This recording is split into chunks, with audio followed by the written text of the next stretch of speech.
welcome to episode 200 of the Mandarian Orange Show. I'm Phil Vecchio. And I'm Summer Janelle. Yes. We're doing this live stream on the first full day of Summer Janelle. Very exciting. Yes. You guys, thank you so much for being here. Now, we have a pretty epic extravaganza, Jubilee, brouhaha, etc., for today. We've got some amazing guests. They're going to be joining us. Lots of other fellow podcasters, friends, our cute children, and many more. So sit back and buckle in because it's going to be quite a show. Quite a show. Whew. And we've got all the bells and whistles here. We are going to move along as quickly as possible, but we're going to take our time because this is the 200th episode. Yeah, and feel free to add to the chat.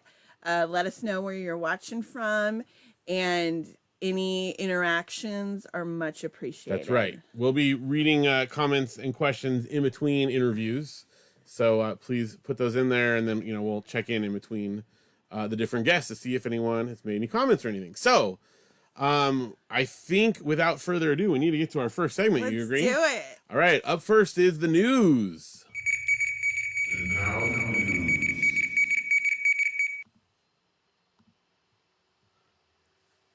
And we're back. It's the news already. The news is here. Janelle, you have some exciting news. Tell us about what you're wearing on the live stream. So, for longtime listeners, I finally, you guys can see the visual of the bonefish moo. Like, look right here. There's like a little bony fish. There's fish with actual things. Anyways. At the beginning of the show, this was my uniform to record Mandarian Orange Show. That's the original Moo Moo. That's the original Moo Moo. You used to wear that on every episode. Every episode. I'm all, time to record. Gotta get my Moo Moo on. And here it is. It's nice to put a visual to that. Now, for those of you who are listening to this later as a podcast, there's going to be some visual descriptions. You just have to use your imagination. It won't be that different. But you can also go find this video on our Facebook page or on our YouTube channel. And that reminds me of some things we should promote really quickly. Please go ahead and like our Facebook page. Join our Facebook group if you haven't done so already. We have a YouTube channel. We got a TikTok. We got an Instagram. All those things, Mandarian Orange Show. And if you're listening to this now, or if you decide later on you're watching the video, if you would like to write to us, you can always write to us at mandarianorangeshow@gmail.com. Yes. Whew. And I would also like to welcome, we've got quite a few people watching live already. Just a reminder, as Janelle said, please feel free to drop some comments in there, and we will be checking on those periodically. Whew. Any other news we need to get to before we get to our first? No, let's get right into the show. We do. We have a lot. I'm checking my schedule here to make sure we're all set, and we're going to get to our first segment. That doesn't feature just us. Our first segment after the news. It's time for Couch Potato Corner. Couch Potato Corner. The CPC.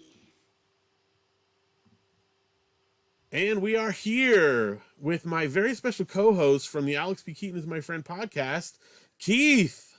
Hey guys, how's it going? How's it going? Good, how are you? We're pretty excellent. Thanks for being here on our 200th episode. Yes, happy 200th. You guys don't look a day over 160. Oh, thank you. Yes. It's definitely the haircut. Yes. Home haircut on this side, professional on that side. What kind of? Right. I did do at-home color, guys. That's true. Oh, okay. $7. Wow. For Yeah. this shade. I did an at-home color too, and it's just gray.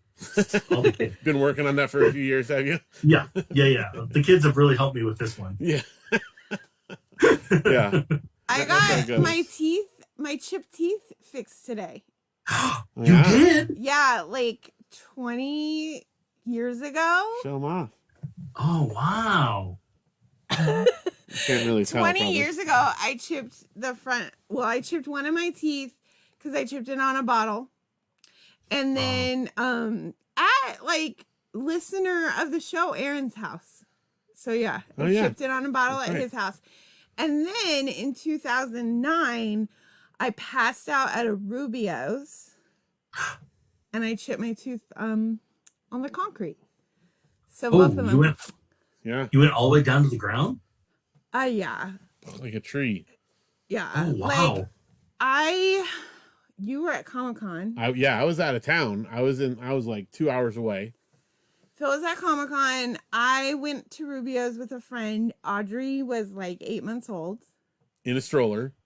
And I like started eating and I was like, I felt like woozy. So I said, hey, could you watch Audrey while I step outside? Next thing I knew, I was on the floor surrounded by people.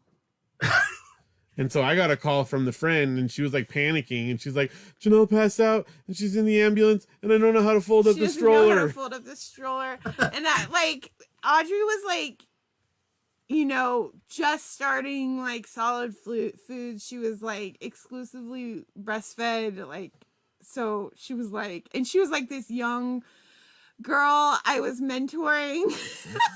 Oh my gosh. To be a teacher, and she had to like do it. Oh, and the crazy part is I had taken the train down to San Diego. So I was 2 hours by car, but I had to like walk back to the train station and wait for the next train to come, then ride the train up and pick up my car and go drive to her. So I was like nowhere near where she was at. It was crazy. Yeah. So I got my teeth fixed. So did they take you to the hospital? Yeah. Ambulance. Okay. Check you out and ambulance. everything. Yeah, I had to get like 2 bags of I was dehydrated, shocker for me. Because Diet Coke doesn't quite cut it sometimes. And I think I did have a Diet Coke with a shot like of vanilla in it because they have the vanilla. Yeah. So, yeah. And there we go. But that's not what we're No, that was a about. great story you decided to tell in Keith's segment here. That is a fun story.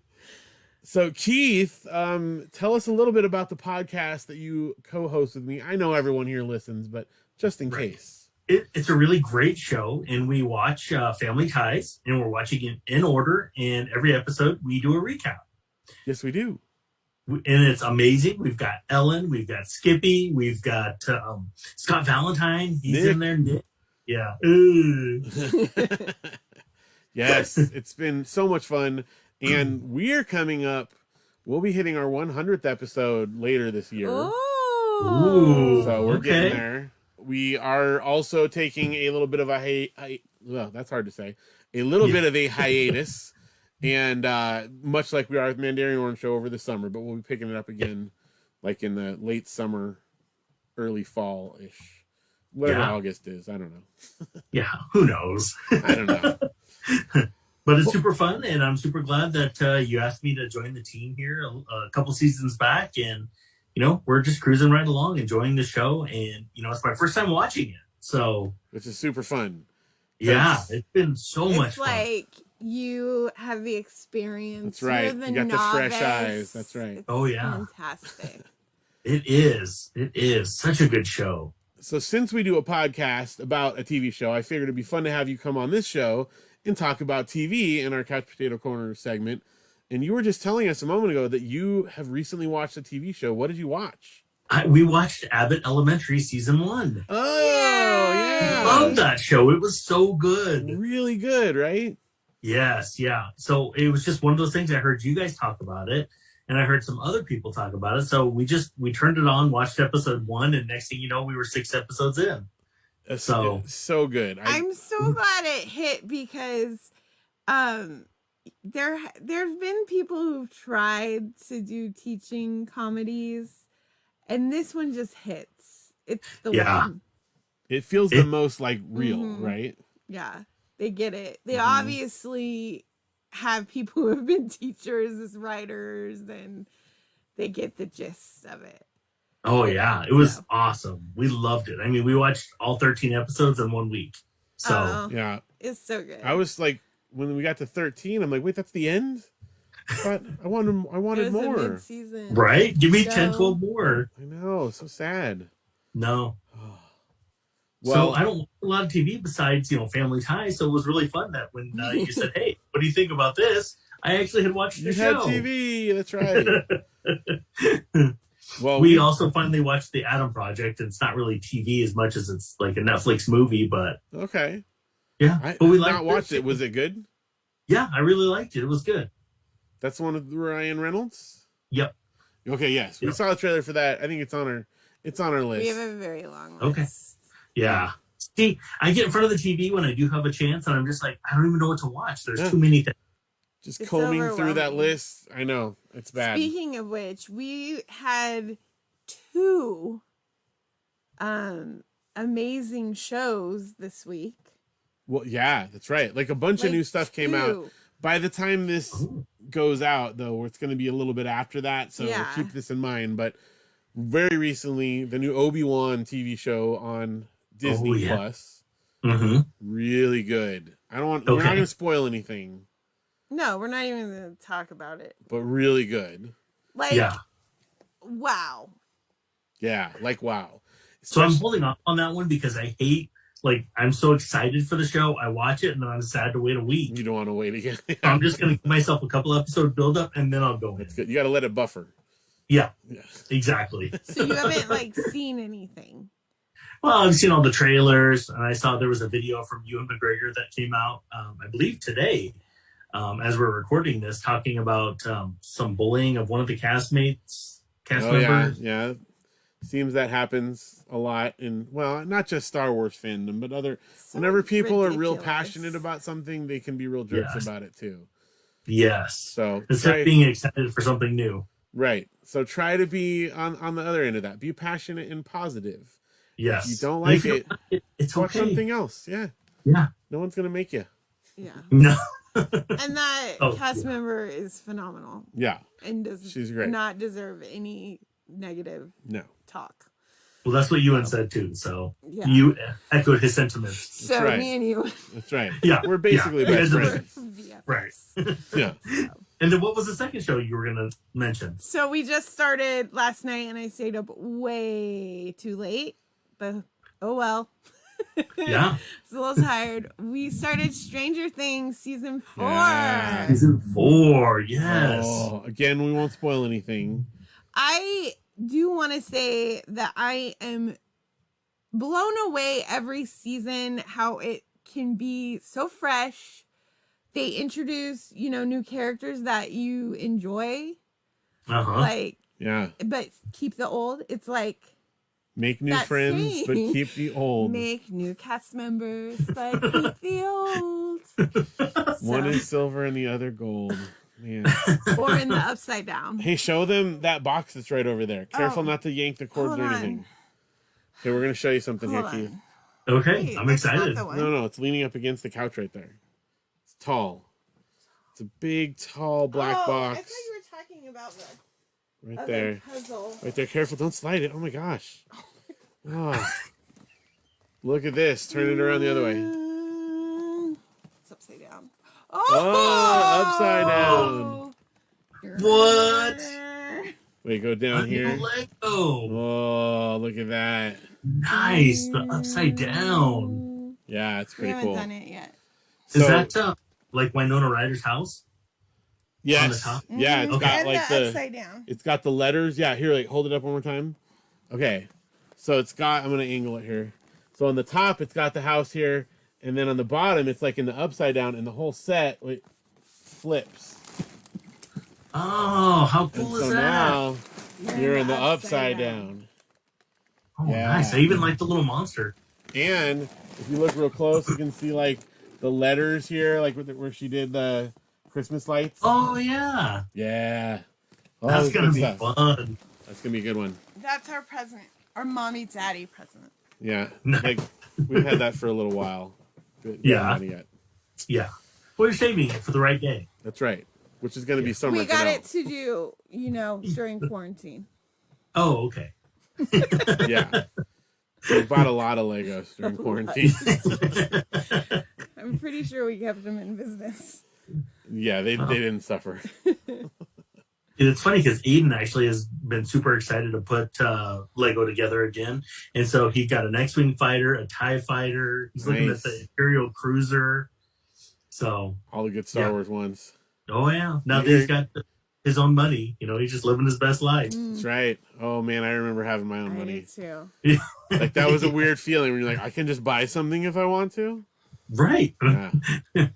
As long as you have the money to eat, too, that's fine. You're fine. Sometimes I didn't. Sometimes I just went, I'd rather go to that show. So I'll just eat sweetened condensed milk for the week, and then I'll be fine. What was your first paycheck? How much?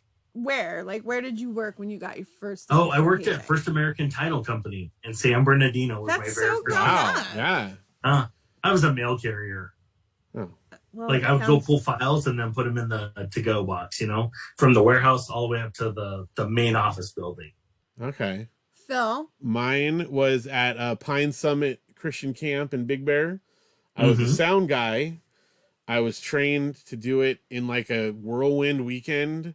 I was only, 14 and a half, I think, whatever it was, like the lower limit for when you can get a work permit. I was like 14 and a half. And my parents had to drop me off, and I could only work a couple of hours, but they only needed me for weekends. They brought me in and trained me for like one weekend, showed me like, here's how you plug in this cable, here's how you turn it on. And then the next weekend, here's a group of like, 400 people coming into camp, run sound for them. Good luck. Yeah. Bye. It's great. There you go. And I got paid $4.25 an hour for that job. Wow. One of my favorite How long did jobs you ever. do it? Well, I did it all the way through high school, and I even like came back Even on weekends college. in college sometimes and Oh, did a weekend wow. here and there. So Okay. yeah, it was cool. I learned a lot. Yeah. What And about you? I worked at the Boston Market in Colorado Springs, and we got paid once a week. And I was like, Contempo Casuals, here I come. So My best job was when I worked at Miller's Outpost because then I got a really good discount on clothes. nice. Yeah. If we brought our own containers and Tupperware, we could take home the Boston Market at the end of the night. Nice. I'm like, tortellini salad, rotisserie chicken. How do you select their meatloaf too? Oh my gosh, Yeah. that's the best meatloaf. And then macaroni and You cheese. loved it. Yeah, I worked retail, which means I was the cashier. Yeah. And the cooks, man, they like, I'd be like, just put some of that aside for my Tupperware. You just bring like an igloo ice chest with you each day. I brought home a lot. I loved, and it's funny because like usually you get sick or grossed out when you like work at a food place. Boston Market was very clean and very like, Oh, nice. just so you know. I also got to eat free food at camp, working in a camp. I got all the free camp meals I wanted. Oh, camp. Yeah. Here's the thing though, they had like really good camp It was food. like by what? It was like, yeah, it was really good. Like they made like fresh lasagna. Like they didn't do frozen stuff. It was like, it was real. It was legit. And it was good. And they made homemade cookies. Like they would fresh bake stuff. Oh, yeah. There's nothing better than that. Yeah. How did we get on this? I don't know. This is how we roll. This is how Mandarian Orange Show goes. This is how Keaton is my friend goes. Yeah. And that's how this segment goes because this is supposed to be Short and sweet. short and sweet. That's right. So we can get to the rest. Thank you so much, Keith, for being here for our Thank you. 200th episode. Oh my gosh. 200th, I know. Oh, it's incredible. Congrats. Thank you. Where can we find you and your amazing show and other things on the internet? That you do. Oh, you should find me on Facebook on Alex P. Keaton is my friend. Yes.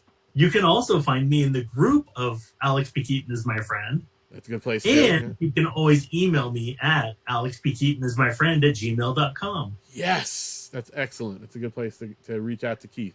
You're so Yes. good at promoting. Oh, and Podchaser. Oh, that's Oh, right. that's right. Yeah. Don't forget Podchaser. Podchaser. We're on there. Yeah. It's Pod Racer's little brother.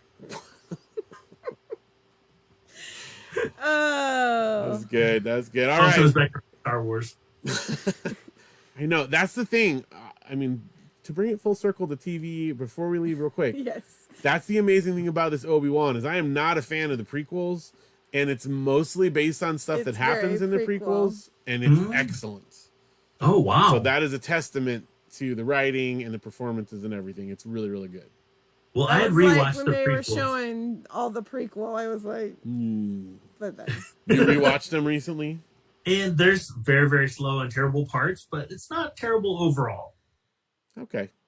I revised my grade. All right. Well, I rewatched them with the kids a couple years ago, and it did not change my opinion.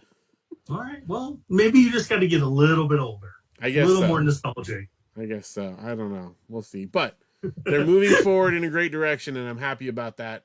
And we're moving forward on this show. So thanks again to Keith, and All right. on to Thanks, the next guys. segment. Bye. We don't even know. What was that? I love that transition. I've been saving that little clip of you for a long time. And the kids reminded me I should use it. We're like super blurry. Whoa. Okay. Once again, thank you to Keith. That was awesome for you to join our show and help celebrate 200 episodes. Yay! And speaking of joining our show and helping to celebrate, Janelle, we've got quite a few people that have commented. So why don't you get to our on screen? Get to our messages there. Marilyn's watching from Seal Beach. Nice. Hi. We got Janine watching from Ukiah. Ooh, a lot of geography-based comments. I like that. Ben watching from Tennessee. Ooh, fantastic. Out of state. Trisha says hello. Dave says hi, friends. Matt says, hey, watching live with an emoji like this. Ooh, and I know Layla's out there too. Hi, Layla. And then Tony asked a question. He said, hi, guys. Refresh my memory. I don't spell well, but it looks like you misspelled Mandarin orange. This I'm just gonna spill the beans on this one. That's my dad, who well, you know where I get my dad jokes from, let's just say. Dad joke king. Yes, we know it's spelled wrong. That's the premise Listen of the to show. First episode. If you don't know, first episode we explain it. That's we right. got Kristen, hi, watching live. Ben digs your Zelda shirt. Yeah, ooh, I was hoping that would peek in there a little bit, yes.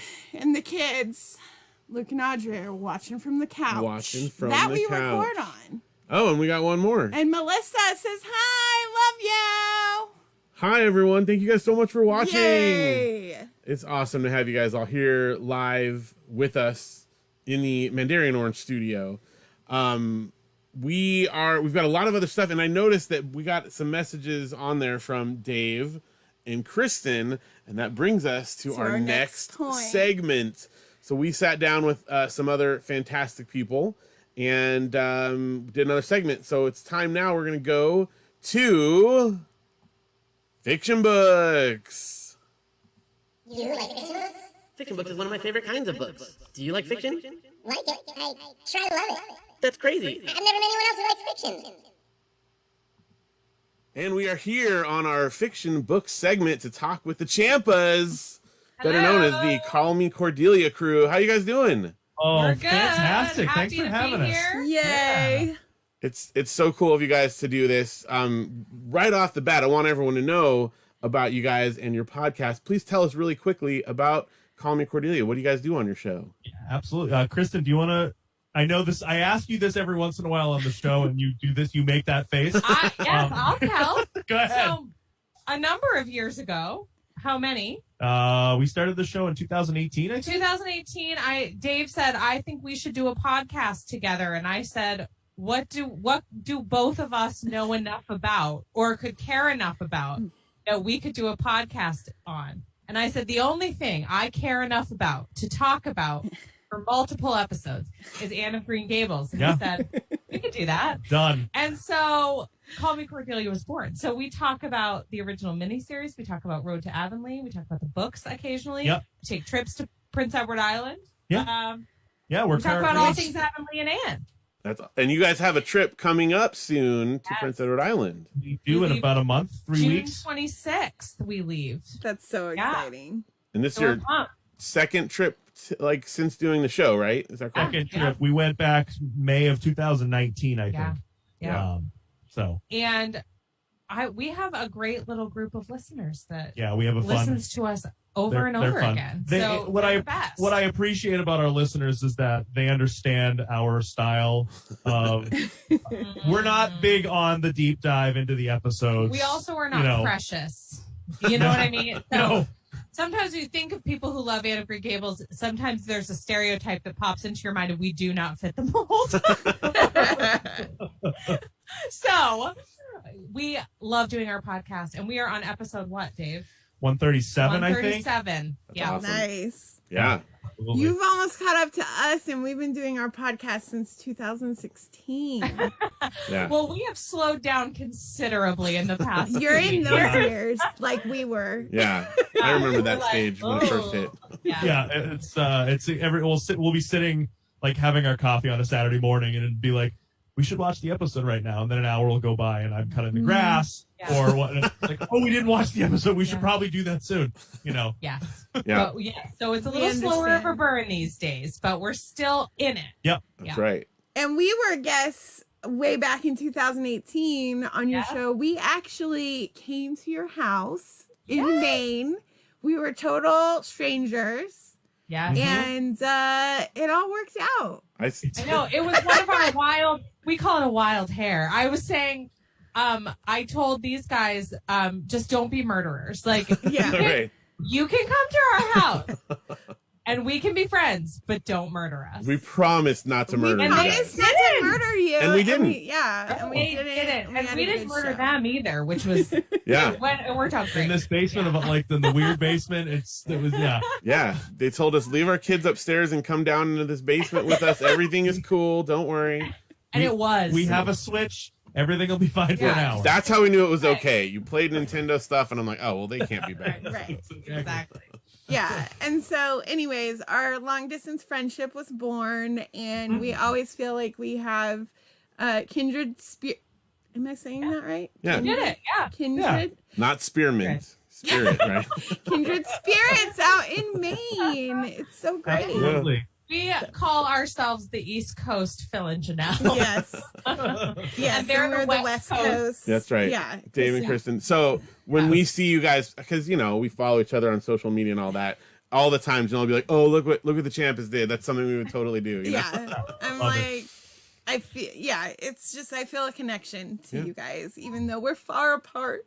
I know. know. Someday we're going to take a trip together. That's my Yes. ultimate hope. I I don't know know. where we'll go, but I was someday. going to just show up to your Disney World trip and be like, Hey, we're we here, were there for like 5 extra days. I know. so- It's like, they're still there. Let's just hop just on go. a plane. I just thought, I wasn't ready to fly yet, but He wasn't one ready. of these days. I don't mean to derail our conversation, but I will tell you, Janelle, I meant to tell you a few minutes ago that I'm going on a girls' trip with some of my best girlfriends in September. And we're Okay. going to the Mickey's Not So Scary Halloween party. Oh and my God. we've been trying to come up with what costumes we'll wear. And you would fit right in. That's all. Oh I'm my saying. gosh. I have it in my mind. Yes. I don't know. We'll see if I'm ready. I'm like, we thought maybe this summer, and then we're just not ready yet. So we're taking a road trip.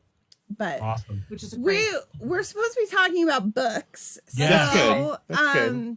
I That's love always books. a loose category, So How about books? So Kristen, tell us about this book challenge you've been doing this year. So I promised myself that this year I was going to read 20 books, which does not seem like that many, but for me it was a lot. So I'm reading 20 books, and then I put an extra caveat on it that at least 5 of them had to be authors of color. And I have added a new category. Oh. Just now? Yep. Oh. Well, not in this moment. Oh, In the okay. past few days, as Pride Month has started, I've decided that 5 more have to be LGBTQIA authors. So are you adding additional? Yeah. Like so going you're up to going 30? 20 I'm gonna say 25, and Okay. I'm gonna add in a category that 5 of my books need to be I love LGBTQ it. plus authors, and I already have two in the shoot. So Wow. that's the challenge. I think I've read. I'm You're at over- 9. I was going to say, you're 9 almost 10 books. of this Okay. point. Okay, but it's You're on track. It's June, so you're, Yeah. about halfway through the year. That's good. And I know that to be true because our daughter Eva's her birthday's on June 25th, and I always know that that's about halfway through the year. She says that it's Jesus's half birthday, and that because she knows that Christmas is Right. her half birthday. So we're almost halfway through the year, and I am right on the cusp of 10. So good. Okay. That's and great. summer hasn't started, and I feel like I do a bulk of my reading. Yeah, time. that's when you get it done. So are any of these books Lucy Maud Montgomery books? This is what I wanted to ask about. Not yet, but I have a couple on my list. There was So Emily of Yeah. New Moon, I've tried to read 3 times, and this is the year it's happening. That's it. So that's happening. I have also had it in mind that I was just going to restart the whole series. I won't get through the whole, I won't get through many this year, but I was thinking of just restarting with the original and kind of heading right through, because I haven't done that in a long time either. So you have read them all at some point, though. Yes. In my life, I have read them all, but it's been a long time. So, I mean, I read the original. It's like a Harry Potter thing for me, where every few years I'll read the original again. Right. But I haven't gone all the way through. So Okay. Yeah. I'm thinking about maybe Yeah. doing it. But Emily of New Moon is getting done this year. Have you read other Lucy Montgomery books beside those? You know what? I really am a purist with the Anne stuff. Okay. I haven't read a ton of other Lucy. Well, because there's also the Story Girl and the Golden Road, which are the Avonlea, loosely based on a lot of that stuff there. I take it back. I know that my mom and I, when I was still really pretty young, my mom and I together read Story Girl, but Okay. I don't remember a I lot believe of we the book. still own those. These are your childhood books that we have up Yeah, there. I mean, So they're, Story Girl they're is still, the books yeah. I got when I was a child. I still have my whole series. And Dave, have you read these at all? Have you read any of them? He read the first one to Lucy. I regret to inform. Yeah, so I have only read the first one, but I'm honestly actually planning. So this is my first summer as an educator that I won't be working. Like I'll have the summer off, which is really Nice. awesome. That's cool. So part of my goal is because I'm genuinely interested in reading the books, but it's just timing is really, and I'm not the He's best. the slowest. I'm the slowest reader. My reading goal is 10 books this year, of which I've only done about 4. 2 of which have been to the children. So That counts. So, That counts. It counts. Right now, Eva and I are reading Charlie and the Chocolate Factory. So Actually, I'm, that means I get to count that one because I listen in on that. you do. Yeah. There you go. So my goal is I probably won't read the first one because I think I've read the first one before and then I read it to Lucy again. So I'll probably jump in with 2 and go right through the series this summer because I think they're quick reads. I don't know. I found an anthology on my Kindle for like 99 cents and it's real. And I have a mental block when I have physical books in my hand that they feel too daunting for me to read, which is Put why on a Kindle. I like the digital just feels different when I read it. Every time we Exactly. find an edition of any Anne book, we have like 1 million copies of everything. Yeah. Like, oh, look at this one. Look at the cover on this one. I So love it. I'm sure You we'll can go find home. a lot of those on Prince We Edward bought a Island. lot We Yeah. did A too. lot. Yeah. Yeah. on That's our where I trip. Oh, go ahead. Sorry. I was gonna say that's where I bought my newest copy of Emily of New Moon. I got when we were in PEI. Yeah. There you go. We bought so many Lucy Montgomery books that before we flew home, we had to go to a post office and ship a whole box of books home because we couldn't fit it in our We couldn't luggage. fit him. So But there's a lot of like Canadian editions and things. Like for instance, the Blythes Are Quoted, which is like the final book in the Anne series that was never like fully published until I want to say like the 70s or something like that. But it also has very rarely been published in the United States. Then they did a new edition that was only in Canada that came out the year we happened to be up there. And so we got it. yeah. So Cool. a part of the reason I wanted to bring this up with you guys is that I just recently Yes. finished the final Lucy Montgomery novel. I've read everything single she one. wrote. Whoa. The entire canon? The entire most of her short stories. I do have a few short stories left I haven't read, but I've read every novel and a good chunk of the short stories now. Wow. And tell us what you thought, Phil, in general terms. How I do you love them feel? all. Like she was an amazing author, and I think it's a shame that there's so much attention on Anne and that the other books a lot of times go unnoticed because there's gold in there. And I mean, there's some that are better than others, but even the lowest was probably like still like a 7 for me. He Wow. he will be like laughing and sobbing. And Oh, yeah. stop to tell me, I know you're gonna read this someday, but you just have to listen to this Have part. to hear. That's- Yeah. It's Yeah. very moving. So outside of Anne, Yes. what are your faves? Okay, so my favorite one, I would say easily outside of Anne, because probably the Anne, especially the first one, is probably my favorite. Just nostalgia and history and all. It's tough to beat, and it's a fantastic story. But outside of the Anne books, The Blue Castle is probably my favorite. So a bunch of our listeners have recommended that book to us as well, and it keeps popping in. So I'm wondering, I may try to jump into that one too. It's really good. It's the only one that's not set in Prince Edward Island, however. It's more around, I think Toronto, right? Like where she lived when she lived out for a little while. Yeah. Does it have like a different feel to it, would you say? This one definitely does. Some of them are a lot more kind of the Anne vibe. This one, I think this won't spoil it too much. Just kind of the premise. There's a girl who's grown up, and her family is very controlling, and she's sort of put upon. She's got more beautiful sisters and cousins that have all been married, and she's kind of just decided she's going to be, the family's decided for her. She's just going to be like a matron. She's never going to get married. She's just going to kind of work for the family.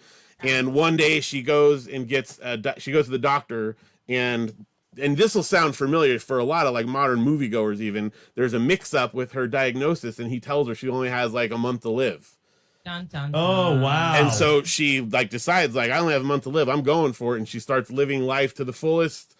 And it goes from there. You can imagine there's a lot of modern movies that kind of take from that idea. Very But cool premise though. And I bet Lucy was one of the first who put that out. I wonder.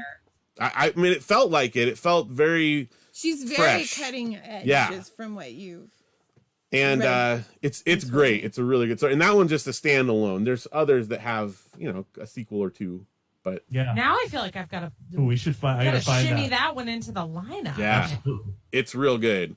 The most recent ones, the last ones I read was the Pat. There's Pat of Silverwood. Silverbush. Silverbush. Yeah. Silverbush. The town in the book is called Silverwood. Birch. Oh, but it's Silverbush. Silverbush. The town in the book is called Silverwood, so it's confusing. They live at Silverbush, and then they visit Silverwood, so I got them confused. Okay. And then Mistress Pat is the second one. That was the final one that I read. So.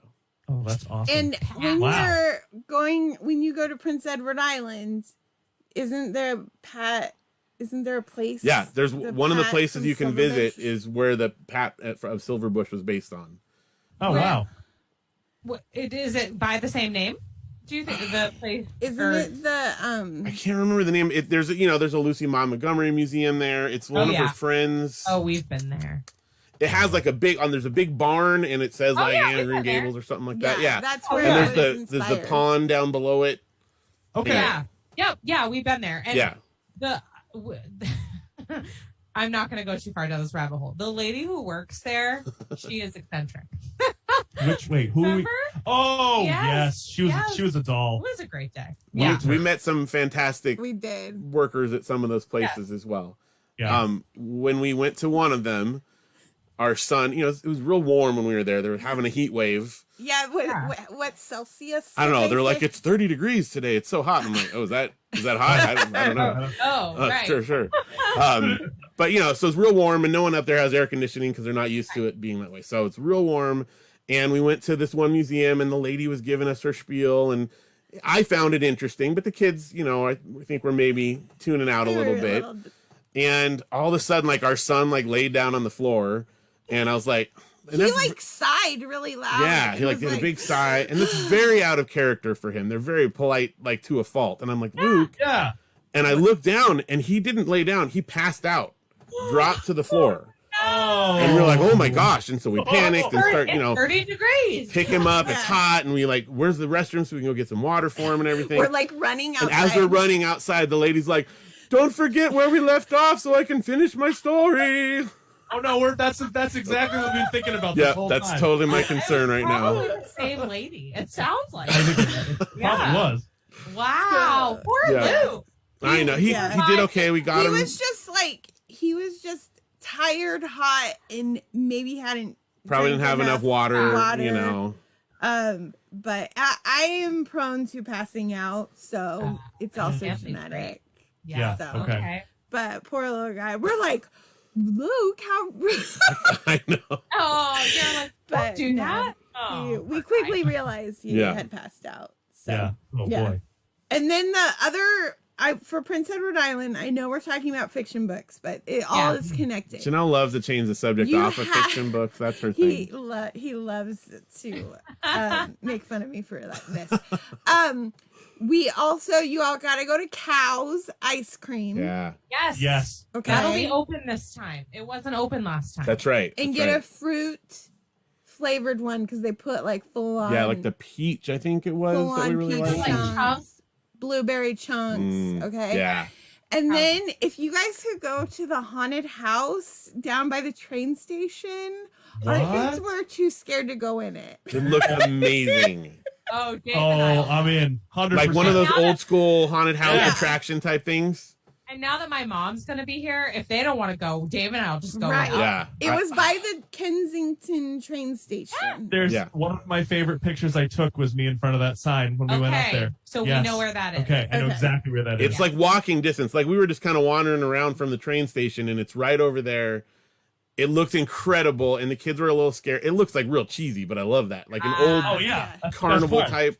And then the little dogs from Anne of Avonlea, Gog and Magog. Gog and Magog were like out front of the haunted house. Oh, so you gotta take a picture. All right, we're going. Okay. Yep. It's on the list. Okay. Yes, that's good. Okay. So just my last, I know we're talking about books a lot, but that is the segment here. My final recommendation, I don't know if it's too late to change your list. What is you said you want to read Emily.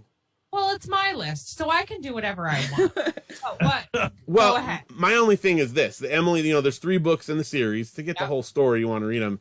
And those ones, I really enjoyed it a lot, but it felt more dense than a lot of it. They're longer. It's like kind of tough to get through those. Well, because I've started it twice now and stopped. And I have too. People keep telling me like push through, but I get what you're saying. It is really good. And that's all I'm saying is if it's something that you've struggled with, there's others that I feel are a lot more light reads that might like get you in the mood for it more. Yeah. Okay. So, I like that suggestion. Just saying Blue Castle, the Pat ones were really, really good and very kind of breezy to read through. What's the one you had me read? Jane of Lantern Hill, also a really good one. My mom loves Jane. Was that the one that they made the TV movie with Colleen Dewhurst? Yes, and it was loosely adapted. Loosely, okay. And you can't go wrong with a story about someone named Pat. You know? Yeah, it's true. Good old Pat. Well, that one's interesting too because it was one of the later ones that she wrote. And it actually takes place, I want to say it's like in the late 20s. So they have like cars and go to the movies and stuff. Oh, wow. So it's very different. Yeah, you don't think of the timeline that way. You know what I mean? Right. Like, that's different. Yeah, so that one, I don't know. That's just, I'm going to throw it out there. You read what you want to read, but that might help you to get more into a Lucy Maud Montgomery mood. Well, I might actually jump in before I go with Anne. I might jump in and do Blue Castle first. Yeah. That's a good one. I'm very intrigued by this one now. Absolutely. Yes, you've given a beautiful. Oh, I'm in. I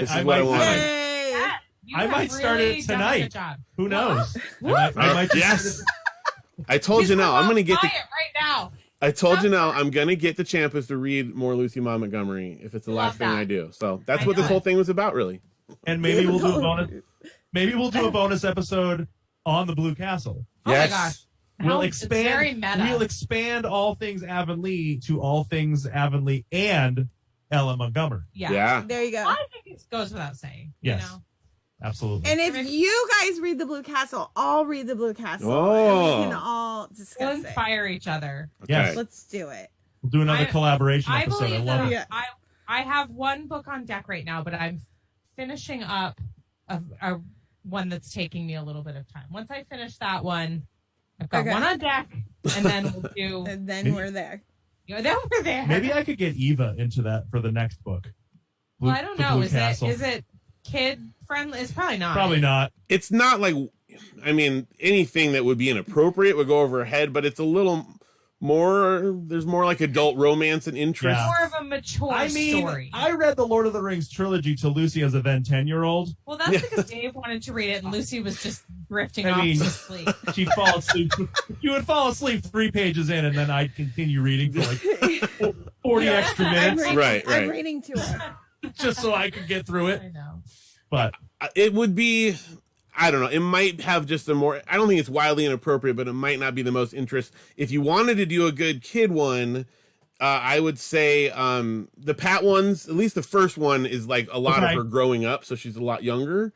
And then I forget what it's called. A tangled web, I think it's called. I don't know. That sounds right. I think it's a tangled web, but there's another one where it's all about a young girl growing up, but in like a really wealthy family.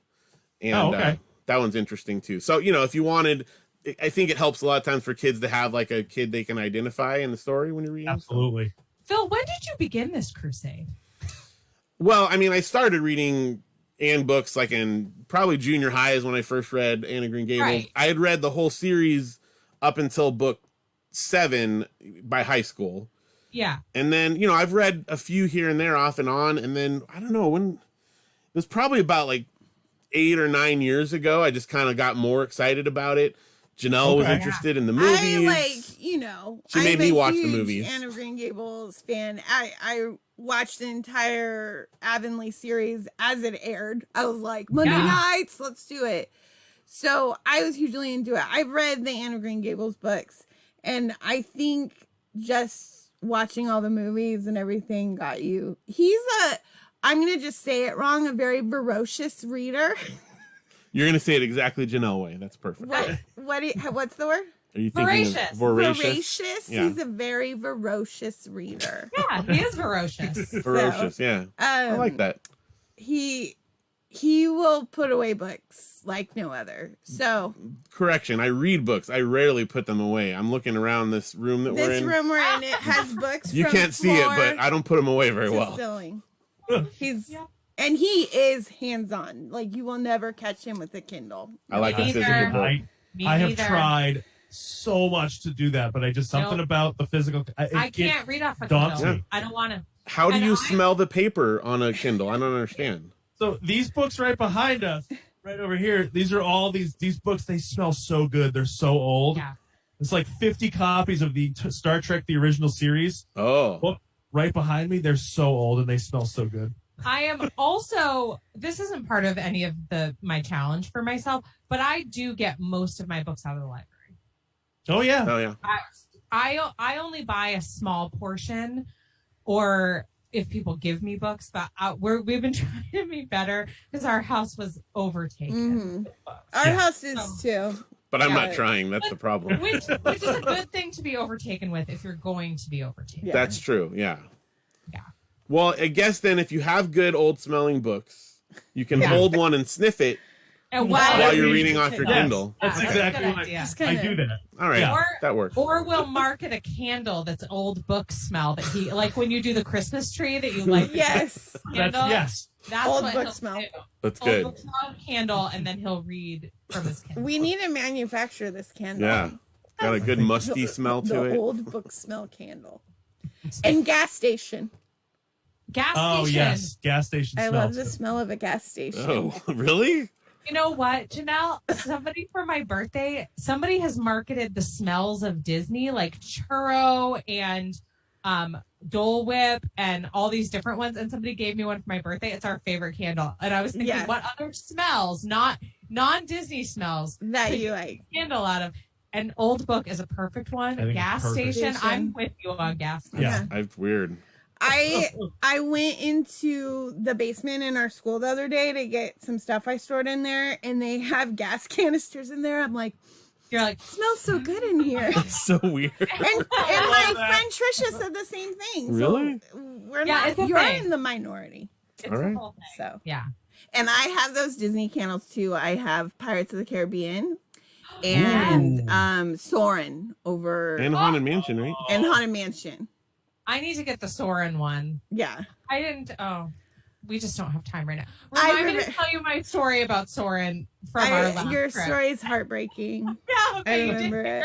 Yeah. Well, now I gotta know. So, we went on Mission Space. Mission Space, and we were so afraid that Eva was going to get sick because she gets sick constantly, and so we're like, and that's ride is intense. And so we get in there, and we don't remember getting the choice between like the intense and the non-intense. We just were like we picked the most intense one. So we go in, we get in there, we see the puke bags in front of us, and I was like, "That's it. Eva's throwing up." And then we ride the whole ride. Lucy and I are the ones who get very sick. Now we didn't throw up, but I was so sick, and there was only a certain amount of time that we had left in Epcot, and so the kids and Dave. had to go on Soarin' without me, and it's my very favorite ride. And it's the best. I was so glad that they got to do it, but I was so sad because our kids didn't go on it last time because we didn't go to Epcot for our first trip, so they went on it without me for the first. Oh, isn't that sad? That is sad. The smell. Oh, it's the best. We have it out here in California. If you guys ever come out this way, I want to. Dave's sister just did Disneyland, and Disneyland. They loved it. Yeah, it's the original. It is. Well, California Adventure, it's not, but Well, still, it's the original Soarin'. It is the original Soarin'. True. Yeah. It was so funny when we went to Disney World, and we were so excited to go on Soarin'. It was just called Soarin' the first time we went. Yeah. And we went on, and it was just all these places in California. We're like, and you're like, yeah, where we live. We've seen all this before in real time. We thought it might be like Florida, like soaring over Florida. Well, that would be better. Although Florida's it's pretty gross outside of a lot of Don't swamps. tell anyone I said that. The Everglades are fantastic, though. Yes, I've heard true. that. And where did my parents go with the lighthouse? St. Augustine. St. Augustine. They loved Okay. St. Oh. Also, the Florida Keys, really cool. Keys. Yeah. Oh yeah, my parents went on a haunted tour of St. Augustine when they went. St. Augustine Lighthouse. They said it was amazing. The St. Augustine Lighthouse is supposedly one of the most haunted locations in the country. Yeah. Fun fact. And I want you just both to see that this seltzer can was in front of me. And it says, I know it says Mandarin, but it says Mandarin Orange. Nice. Yay! Yay. That's perfect. Or Mandarian Orange. The Mandarian Orange.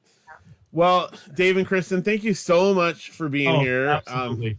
I really appreciate taking out some time to do this. And I would love it if you could tell all of our listeners, where can we find you on the internet? Where do we listen to all of your shows? Because, Dave, you have additional shows as well. Give us some links and plugs. Dave, you take this part. Okay. All right. So Call Me Cordelia is an and podcast. You can find us on any podcatcher. We're on social media. Instagram is Cordelia Podcast. Twitter, Cordelia Pod, which I rarely use the Twitter feed for anything anymore. Us too. Facebook, you can just search Call Me Cordelia, and we're like one of the first ones that pops up. We're most active on those two. And we release at this point, I would say every 3 to 4 weeks. We've really slowed. But we are coming to the end of season 7, so we're almost done with the entire run of Road to Avonlea, and we're kind of... And then the adventure will begin. We're kind of in between of what to do next. So I think books are going to be next. We've got all the Chronicles of Avonlea that we may hit with some of the short stories and things like that. So that'll be coming. Where are your other shows? My other shows? The ones that... He wants to know where your other shows are. Well, so I have another show that I run with my best friend. It is called The Airwolf Years. We are an 80s-based podcast where we cover 80s movies. Each iteration of the show is an 80s television show. We started with MacGyver. We went to Knight Rider. And as of this airing, we have wrapped season 3 of Airwolf, and we are actually we're taking about an 8-week hiatus from the show. We just, both of us are fried, and we need a little breather before we jump into season 4. Season 4 is going to require a lot of patience on our front for Airwolf. There's a lot of changes that the show went through when they went from 3 to 4, but we did just wrap 3, and it's been a great podcast for us. Airwolf has been a really good show. And you recently had like a cast member. Yes. So cool. So our biggest get, I think, for he and I was Jean Bruce Scott, who played Caitlin on season 2 and 3 of Airwolf. She came on our show not just for an interview, but she wanted to come on and talk about like how we normally run an episode. She was like, "Can I just come on and talk about this episode?" Absolutely. And so for those of you who don't know, Jean Bruce Scott is the last surviving original cast member of Airwolf. So to have her be on this little show was a huge get for the two awesome. of us. Yeah. It was absolutely amazing to talk to her. Very cool. Yeah. We, I do another show called Alex B. Keaton is my friend about family ties. And we bring up every time someone who was in Airwolf or MacGyver or Knight Rider, you get a shout out on. Oh, I love it. Thank probably you. like at least every other episode. So Yeah, right. That's how often it overlaps. yeah. This is just furthering. Greg and I have a theory that all 80s television is connected in some aspect. Yep. And so this just kind of furthers that theory that all these characters are somehow intertwined in their own universe. That's right. So that's awesome. Well, thank you guys so much for being here. Really appreciate it. And I recommend all you listeners check out Call Me Cordelia, and the Champas are great. It's really good. It gets me to work in the morning. Awesome. Thank you. Thank you. Happy 200. Thank you. Well, all right. guys. We'll see you guys later. Bye. Bye.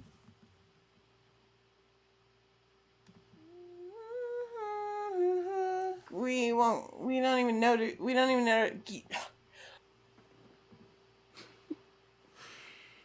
Yay!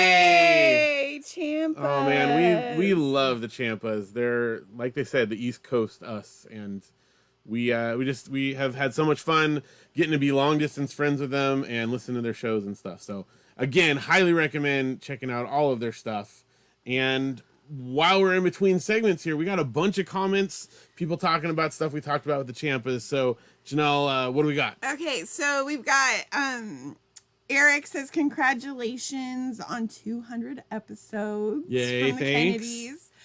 Kennedys. When we were talking about not being murderers, Kristen said we are the least murdery people. Oh, thanks. That's such a sweet compliment. It's one of my life goals to be an unmurdery person. Yes, so and then our good. kids said, good job not murdering anyone. It really wasn't that hard. So Kristen's up to 14 books now. 14 books. That's pretty good because we prepared all this. Yeah, she's over halfway, way over halfway, and it's not even halfway through the year. That's great. So, very impressive. Marilyn loves reading challenges, and she likes the Kristen's guidelines for the authors. But she's also got a flex here. Yes, she's on number 49 out of 90 books in 1 year. So she is also another ferocious reader out there. Yes, that's impressive. Reader. That is an impressive. Kristen congratulated her on that. Dave said that he's 40% through the Blue Castle. That's awesome. Again, super impressive because we didn't record this that long ago. And again, my goal. Oh, and he loves it. And I love it, is what he said. That was my goal before we did it. I'm like, I'm gonna get the Champas on, and I'm gonna get them to read some Lucy Montgomery books, and it worked. And Phil was not sure where the Blue Castle was set. He knew it wasn't Prince Edward Island, but thank you, Martha. The Blue Castle is set in Bala, Ontario, and it's 20 minutes from where I live. There's a museum there. That's so cool. We'll have to visit there. Well, that reminds me of a correction I have to make also. I was unsure as to the title of that one book. For kids, right? Well, and it's for kids, but it follows a young girl who's like in a more wealthy family, so it's a different, perspective on the time. And that's Magic for Marigold. A Tangled Web is another one that she wrote. Very cool, but that one is like, it's almost like, those movies, like Love Actually or whatever, where it shows like tons of different people. It's like follows like all these different people's story. It's like a big like interconnected family. That's why you thought it was a Tangled Web. Right. Very cool. But this other one, the one that I was saying might be a fun one to read with kids, is Magic for Marigold. So that's the one. Or at least one that has a child protagonist. And then Ben wants to know, where did the Zelda shirt go? In that segment. There's a wardrobe change in between segments, obviously. Like Superman. This is professional. We don't mess around. Kristen said hi to Martha. Janine says Phil is a speed reader. That's very true. But I get into it, though. I don't just speed read. Eric said, I've never heard of her as an author. Lucy Montgomery. Truth. But now I'm going to have to look her up.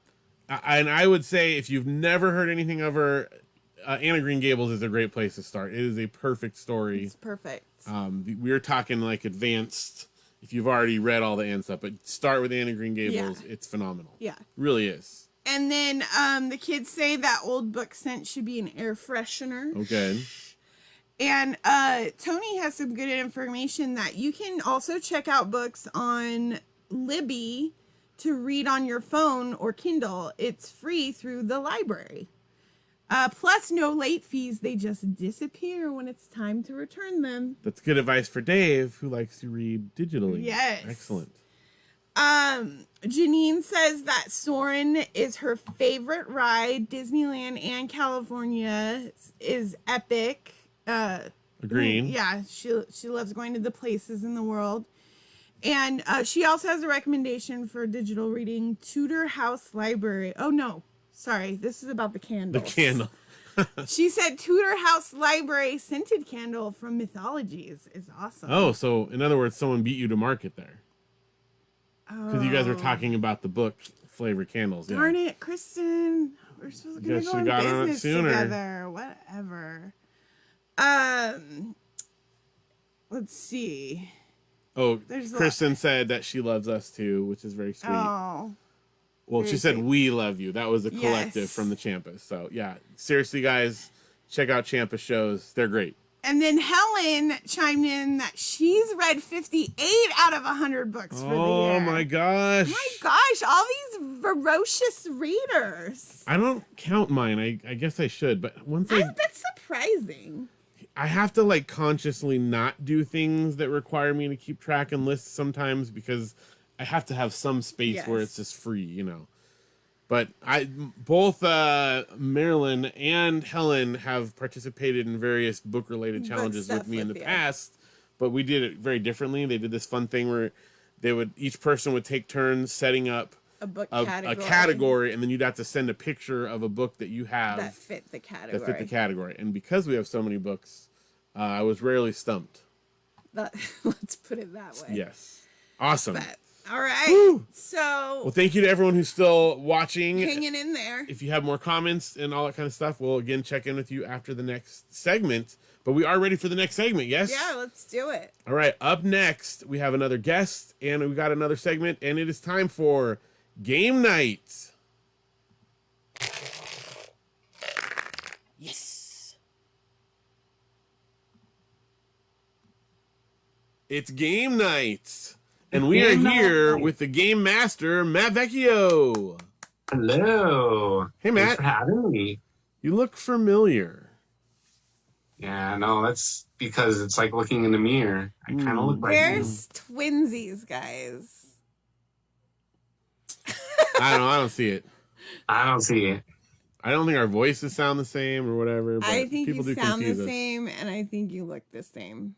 Mm. It's a little kind of freaky. creepy. A little freaky. I don't know. Yeah. But Matt's wearing a gray t-shirt, and I have a gray overshirt. And a gray t-shirt. And a gray t-shirt under it. A lighter gray t-shirt, though. I'm not wearing an overshirt today. That's true. See? So we're totally different. Yeah. Completely. We're different people. We are. And I This have a proves it. beard, like you guys. What? No. It's not as thick as ours It's right now. there, though. Part of growing up. Part of growing up is having a beard. Not growing up. So, Matt, we are on our 200th episode. So people by this point have probably heard you on our show at least, I don't know, 4 or 5 times throughout the years. Most recently on our last vacation. But you also people are familiar with your stuff if they are dedicated followers of Mandarian Orange Show, because you have mountain room escapes. And not only have we talked about your room escapes over the years, but if people go to our website, we're part of like the sub domain or whatever. Yeah, our Mandarian Orange Show. I don't know. I spent hours trying to fix that. And Whatever. I think I'm close, but then I'm not. MandarianOrangeShow.com still goes to our website, so whatever. Yeah. That's the important part. I don't know how many people are actually like looking at websites anymore anyway. Like they're either listening to this on a streaming platform or they found a link through Facebook or maybe Instagram. That's true. They could be watching this. They could be, or they're watching this right now. If they aren't watching this right now, they wouldn't know that we were saying that anyway. So it's true that anyone who's watching this, everyone who's watching this, but they also might be hearing the audio version later, so then it's not true. My brain hurts. Well, so you run a room escape, and Yeah. you play a lot of games there. But you also do like game nights and stuff. What games have you been playing lately, like board games and stuff? Good question. So, actually kind of a fun thing. So mom and dad have been, I'm your brother. I mean, I guess you know that, but Mom and dad. Mom and dad. Everyone knows. Mom for and the dad. audience, have been like doing like this.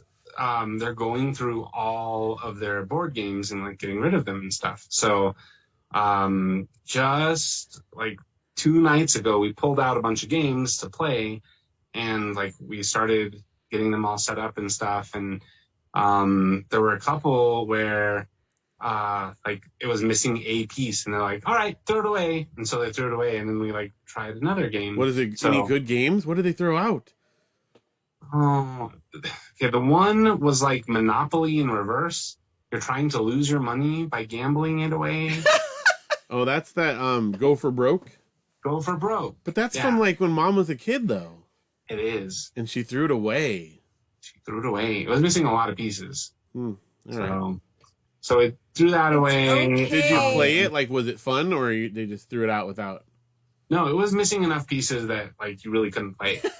So, but All right. that means that there's been a board game with missing pieces sitting on Mom and Dad's shelf since, well, like their whole marriage. Is essentially what that means. But it wasn't always missing that many pieces, because I remember playing that as a kid.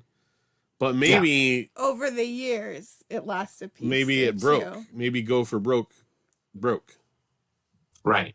And then right. We played a couple games where like the rules were really hard, so we just stopped. And then we just ended up like playing Rook. So I mean, the family favorite the anyway. go-to. Yeah. If there are any game developers out there listening, which I'm sure there are, when you do your instruction manual, make it interesting for the reader, because there is nothing that will make a potential game player's eyes glaze over faster than a dense block of text explaining all the minute details right away. And the other one we played, I just remembered, was called Brain Games, which we've played before. I don't know why they still had it. Maybe, actually, here's probably what it was. You probably had that game and then said, we don't like this, and gave it to Mom and Dad. I'm pretty sure we passed that along to them. Because I'm like, this game is not fun. It's not a game, and it's not fair. And so we played like a couple of rounds, and then eventually I got a card where the challenge was go stand in a door and put your arms out for 30 seconds and then see what happens. And if you reported that your arms felt like they were floating, you got the point. and Mom's like, this is dumb. We're not playing this anymore. And we stopped playing. So that was the end of Brain Games. So have you played any games lately that you did enjoy? I just have to confirm, though, that is definitely one that we had that we passed off to Mom and Dad, and then they kept for a while, only for them to figure out it was also This not a is good how game. it works in the Vecchio family. They just pass stuff around. Like, they're going to try to pass it back to you. Yeah, I'm not taking that one back. No, she tried to get me to take it to the escape room, you know. You're not going to pawn that off on one of your employees. No. I mean, your Actually, customers. I might take it and put it in like a mystery box, because, you know, that's the whole joy of a mystery box is who knows what you get. So you're going to give a Sometimes it's zonk great. to one of your customers? Well, what you have to do is mix in like junk with treasures. stuff. Yeah. Mm-hmm. Another one that we played recently, I think, were you with us when we did that Legends of the Hidden Temple one? That's, again, that was the same type of a thing. We talked about that on the show. I know, but that one was bad. But recently, because we had a copy of it, and you guys, Mom and Dad had a copy of it, so we just passed off our copy, which was still sealed, back to Mom and Dad for them to get rid of in a manner that they so choose. And it is for sale in the escape room store. Oh, good. Well, but if someone asks me about it, I can't lie and say that it's a great game. No, it's nostalgic, I guess. Although there weren't really any pieces that like felt like the game show or anything. No, they didn't have like a giant talking. Yeah. If they had a little idol or whatever the guy is, a little statue, and it said like blah blah blah, I probably would have kept it, but they didn't. No, the best type of a game for that would be if it was like a Fireball Island. derivative. That's what it should have been. That is something like that. Yep. Did you know they re-released, like, did a new version of Fireball Island and Forbidden Bridge, and they're at Target right now? Chelsea, I couldn't get them, I think. I don't ever tell him he can't get anything. That's why we Out have with so your much words. stuff. Yes, with your mind. Oh my gosh. I knew you didn't want me to have it in here because look how crowded it is in this room. It is. I don't have a green screen. I can't even set up my big computer I went on Let's Make It Deal. Why Because there's not? nowhere to set it up. Well, because show Because everybody is- what you have. Look, I got this great giant rubber alligator right Why here. is there a rubber alligator on our green screen? Because it's there with my rubber octopus, obviously, and rhinoceros,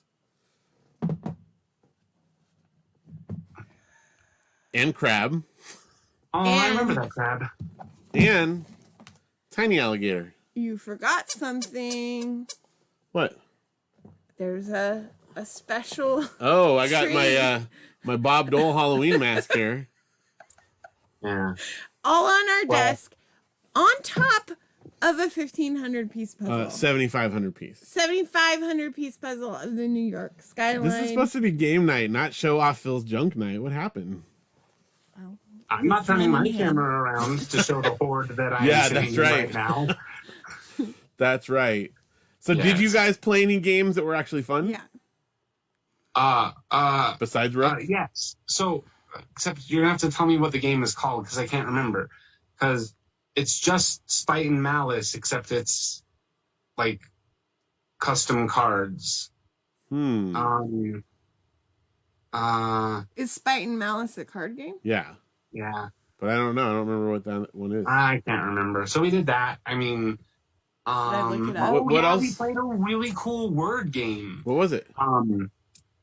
I can't remember, but it was really fun. You can't look up things when you're like When it's live, right? No, Normally I I can't. say that and then we can't remember and then we look it up and then I just edit it out, but it's live. But what it was is like you had these cards that had like crossword patterns on them. Yeah. And then you had letter dice and you'd roll the dice and then you had a timer running and you had to like place the dice on the crossword patterns.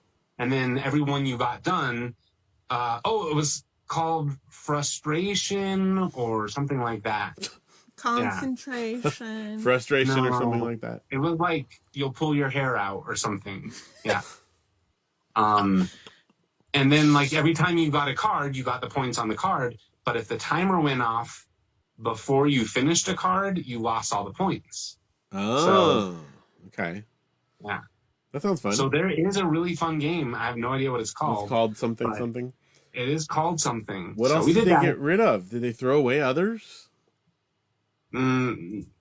Not this last time we played games. That so, was it. Okay. We did That's that. what stresses. I just want to know out. if I'm missing anything. Yeah, no. And then I have played some video games. That's Well, that not is a the separate same. segment, but you can Okay, very well, never briefly mind. just tell me if You it's don't something get to hear. interesting. Okay. You can tell me after, because that's a separate segment. We're not supposed to Okay. cross-pollinate there. No cross-pollination That's right. of segments. Because then we get a hybrid segment, and then I have to make another Because we haven't talked interstitial about bit. anything in any of the other segments. Not that fits into the other segments. We steer clear. I've been playing Evo Land. Well, that is a good game. Oh Yeah. no, everything's ruined. So what board games have you guys, or card games have you guys been playing? Well, the hot ticket item around here, we've been on like a Racco kick lately. Racco. Oh, we played Racco a lot. And Rook, of course. Those are like some mainstays. Also, recently, Audrey had this last weekend had her Queen for a day, and we played Code Names. That's like one of her go-tos. Mm-hmm. And I don't know. I think those are the main Those are things. it. I Luke? feel like there was one other one, maybe. Okay. Not a board game, but a game. Sardines. That's true. That does count for game night. It's a game. It's not a video game. Luke, whenever he has a King for a day, he does either sardines or regular hide and go seek like every time. Huh. It's And pretty we good. turn on. We have to wait for it to get dark because we don't like. Our house isn't big enough to hide without like darkness to So help. we have to wait for it to get dark. Phil puts on music. Because otherwise, if it's too quiet, you can hear people shuffling around.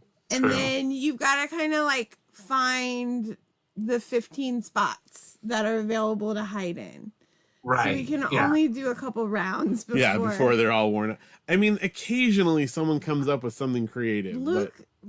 Luke can fit So- anywhere. Luke fits Where can into you the- squeeze three of you, though? Like, There's not a lot of Well, options. It's funny because Luke was in the closet And I don't even know how he was in the closet because our closet is packed. He like wormed his way through it. But he was like in there. And so I felt him in the closet. I didn't know. It scared me.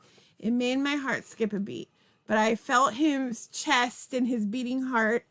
And I was like trying to go around. And then like Audrey walks in. And I like pretended like I would just like walked out of the room. And then I'm like, okay, I got to find somewhere. I come back in. And then Phil walks in. I'm like, oh my gosh. And then I just stood in the shower. And then like Audrey's like, I found you. And I'm like, well, you got to actually find Luke because I couldn't fit where he's hiding. I wasn't a sardine enough. Now, my trick lately, although I didn't do it this last round, but I grab a towel, a dark colored towel, and I throw it over my head. And I'm serious, when it's dark enough, I can just stand against the wall with a towel over my head and no one sees me. It's like it's like the cloak of invisibility. We should put orchard sardines. Yeah. Ooh. That's scary though. Have you ever been out in the orchard at night? That is scary. Yeah, no, your orchard is, I mean, like you should do like a haunted orchard tour on Halloween. Or just like a creatures of the night. Yeah. There's all kinds of animals running out there. Hey, was there ever a meteorite shower that was supposed to be once in a lifetime? Yeah, we went out and looked and I never saw anything. I never did either. Oh, so you didn't even go outside and look. I didn't, I mean, no, I went outside a couple times, but never for like more than 5 minutes. And I'm like, 1,000 an hour divided by 60 minutes times 5. I should have seen a couple. Yeah, I spent like 20 minutes outside and Phil turned on the sprinklers. I like sat out there and watched for a little while and I never saw anything, so I don't know, but they said it was all or nothing. Well, we got nothing.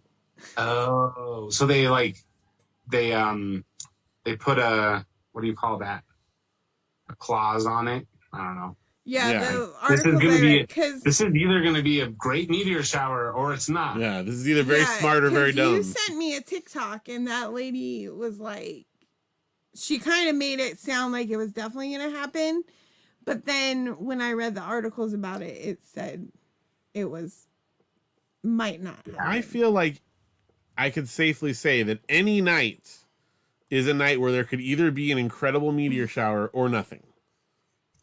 Well, yeah. So the reason for this one is that a very large comet or something had broken up, and we were supposed to maybe go through the tail of it. So yeah, I don't know. Exactly. Like I said, any night could potentially be a night where it has something amazing or nothing at all. Yeah, I know. But you know what? This show has something amazing. And Matt is amazing for coming on the show with us today. Oh, wow. What a transition. I know. It was really smooth, right? That's what I do. You know, it's my word craft. It's pretty spectacular to see him live, you know, like this. Yeah. Matt, where can we find you on the internet? If people want to find and do Mountain Roomscape stuff, where do they get in touch with you here? For a second there, I was going to say like the second floor of Mountain Room Escapes upstairs. Right now. Upstairs. No.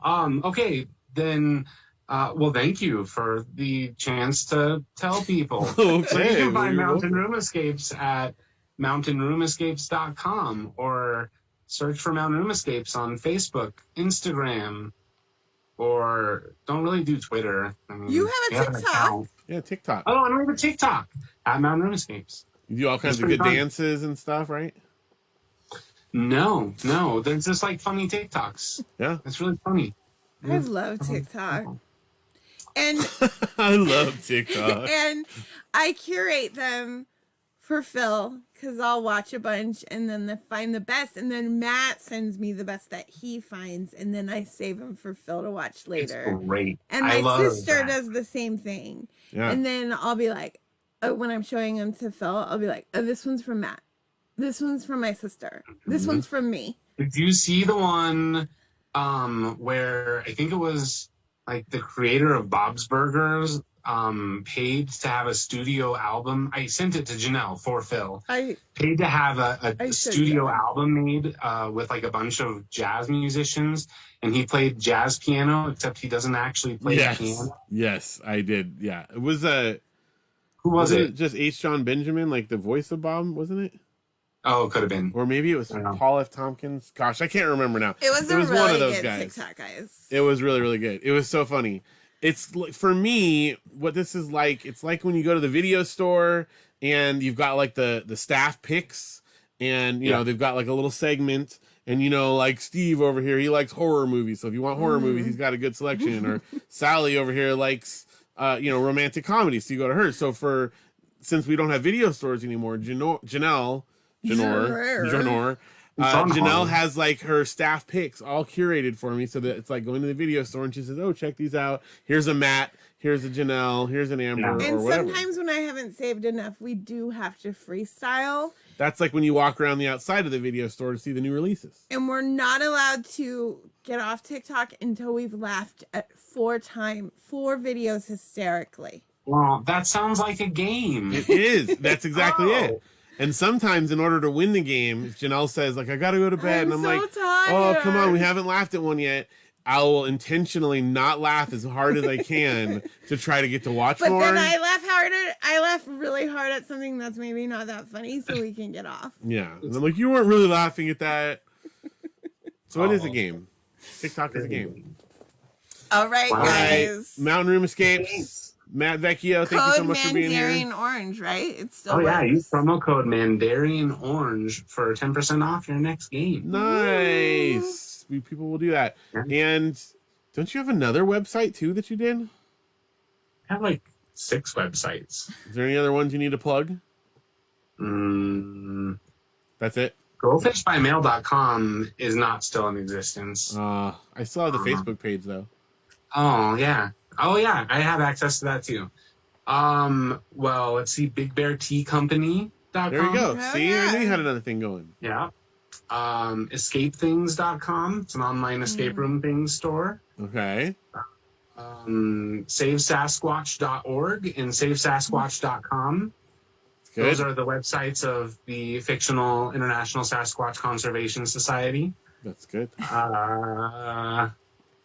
And I have a ton of other websites because a lot of your websites are hosted on my domain. That's right. Plus, like all the different blogs you've started with David over the years. Yeah. How many blog spots do you have? Well, we still have davidmatt.com. When did you update it last? I think David did like a post like 4 years ago, but that was like back when. No, we thought that like we were gonna run a successful blog about cool projects. So yeah. All right. That's it. Well, thank you, Matt, for joining us, and we'll talk to you next time. And we're on to the next segment. We don't even know.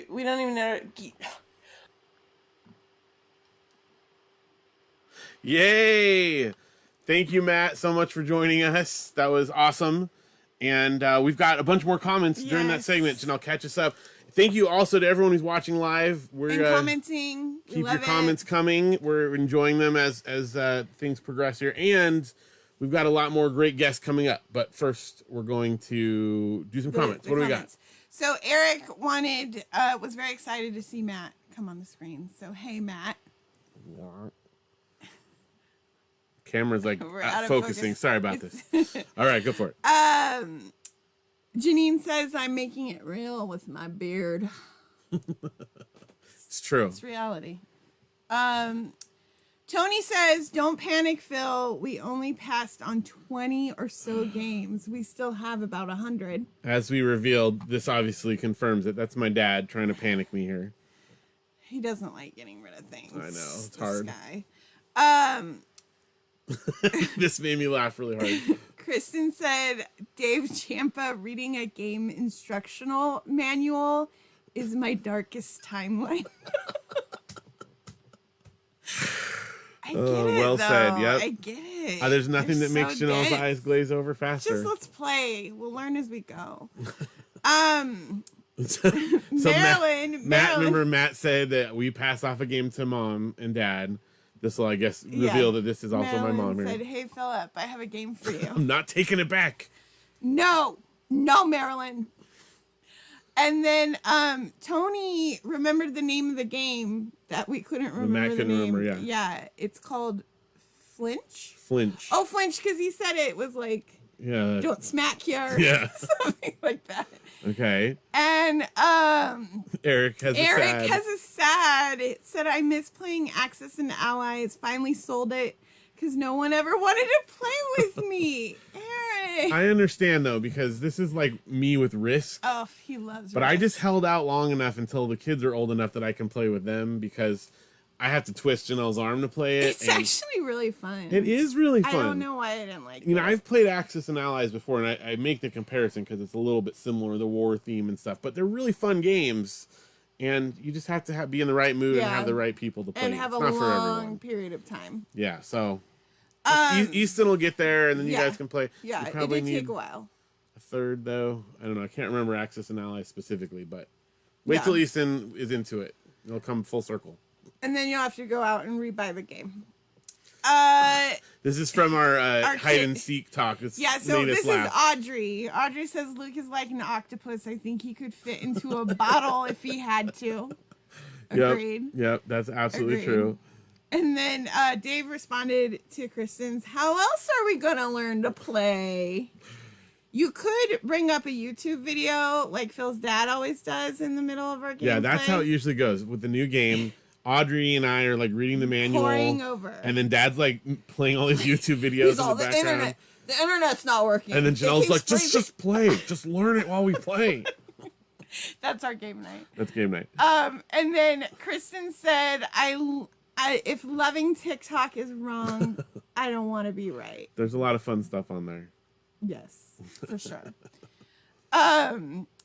Eric said it's so expensive. Oh, Axis and Allies? Yes. After he sold it, he's got to buy it back Do now. you have it? I don't have it. That's shocking. I can't own everything, believe it or not. You do own a lot, though. But I can own the fact that we've got more amazing guests coming up on the show. Thank you guys once again so much for everyone who's been on thus far. And we've got more coming up. And right now we're going to do another segment.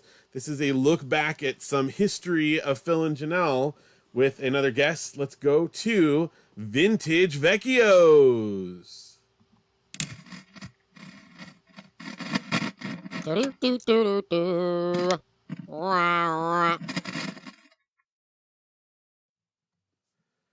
It's Vintage Vecchio time, and we are here with one of our vintage friends, Aaron. Yay! Hey guys. Thanks for being here, Aaron. Thanks for having me. Now, Excited. listeners to the show will recognize your name from being a frequent writer-inner, of course. But you're also one of our old friends from college. We go way, way back. Way back. Very, very old. Well, my niece is graduating college, and I feel this is... Yeah, I understand.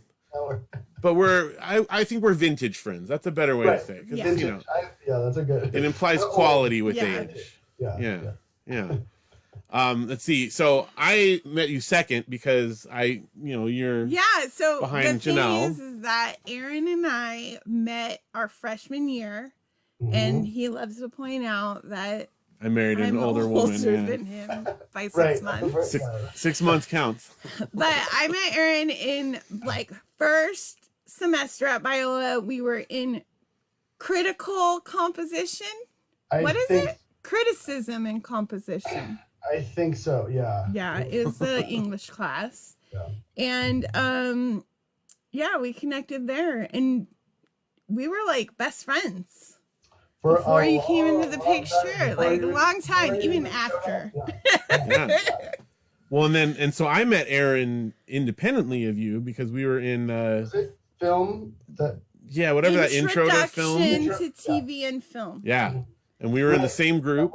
That was I have to say, that was one of the funnest classes. When you guys were talking about that, that That was one of the funnest classes I think I ever took. It was so It really fun. was. I wasn't even in the class with you because I'm so old. I took it my freshman year. Right. That's But, right. and Aaron wasn't a And I was not a film major. Yeah. He just wanted to take it. Because it was fun. And I had fun with you guys. Yeah, because you were in some of our projects. Yes. Aaron was also the star of my first ever short film Yes. that I wrote, Yes. Glue the Movie. Oh, right, Glue. Yeah, I was going to say Glue, but yeah. Yeah. Which is, I mean, it's silly and it's definitely a freshman film, but we've gone back and watched it recently with the kids. It's fun.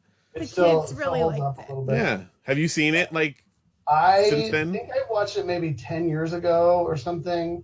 Janelle, did you send a VHS at one point? I feel like I sent VHS to you with all And I think I still have that. I have like a box of VHSs. Do you but still have a VHS player? I know, but I have the Okay. VHS. So I don't. It's called a VCR, We'll Janelle. get it. VCR. We'll get it digitized. Okay. We might have already We might have digitized already that. I can't digitized remember, it. but Well, Yeah. and Ben's put some of our stuff up on YouTube too. That's Yeah. how- Mm-hmm.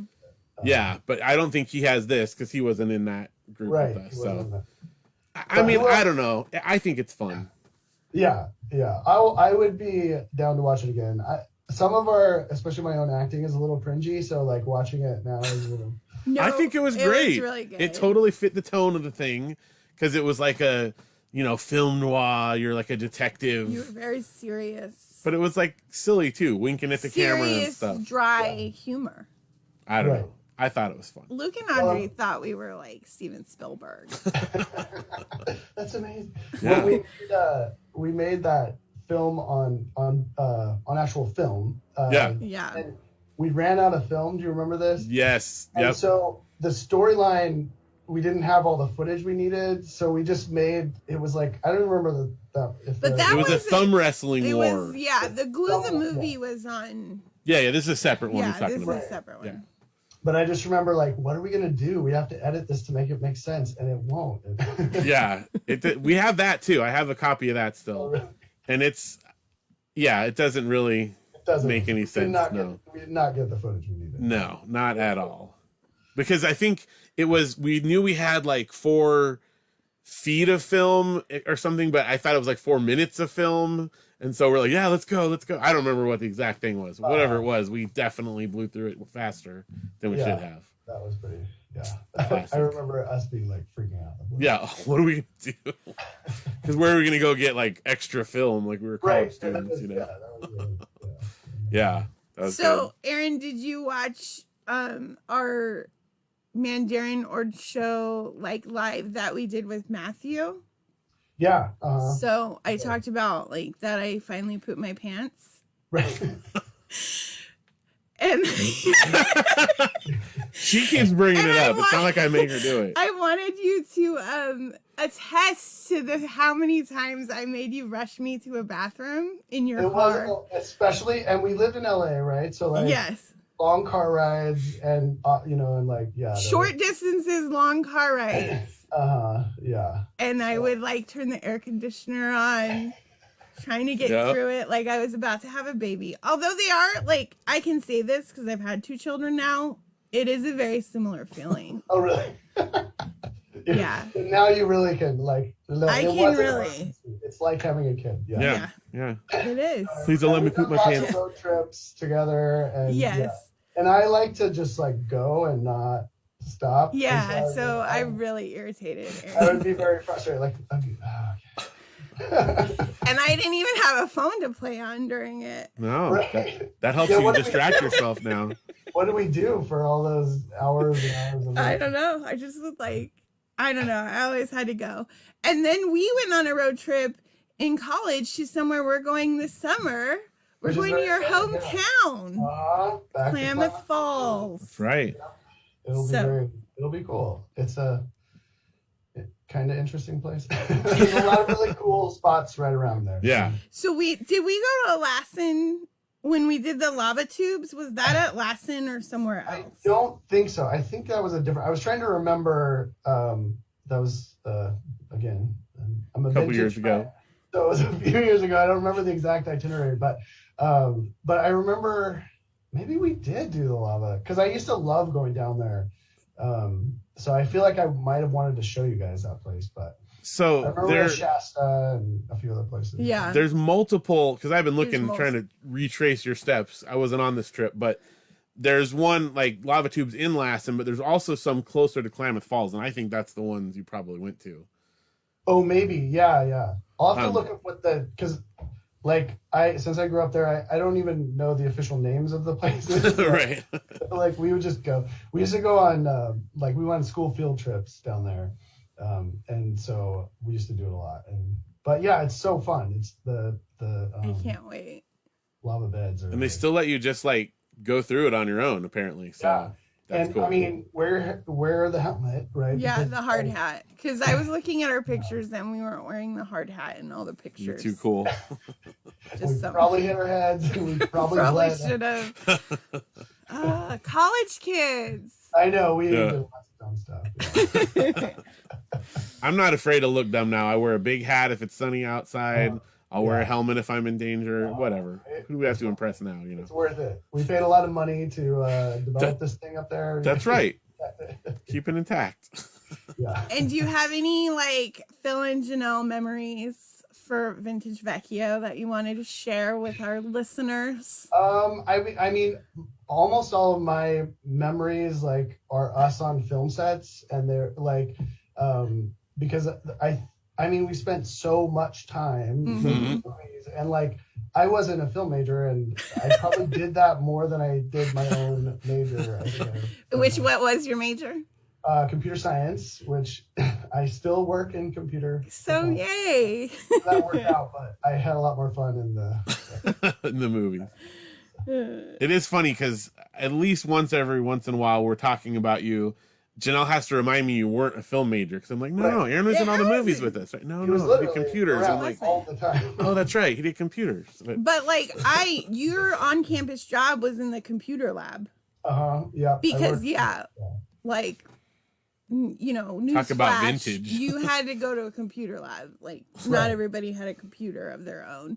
Yeah. And I remember like I could get you to help me with my computers. I always knew that like I had a computer friend. That might be why.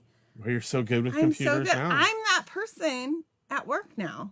Oh, really? So it rubbed off. It rubbed off. No, everybody comes to me to ask how to do computer stuff. I was out for kind of everybody in college. Yeah. I still am to this day. I'm the one that everybody comes to. And we had access to the color printer. That was a big deal back then. Yeah. Color printing. Yeah, it was. Well, and I remember we had a mainframe room where you had to wear booties to go in. There was like a code that you had to like get in. That's so crazy. It was a long time. You didn't let us in there, so.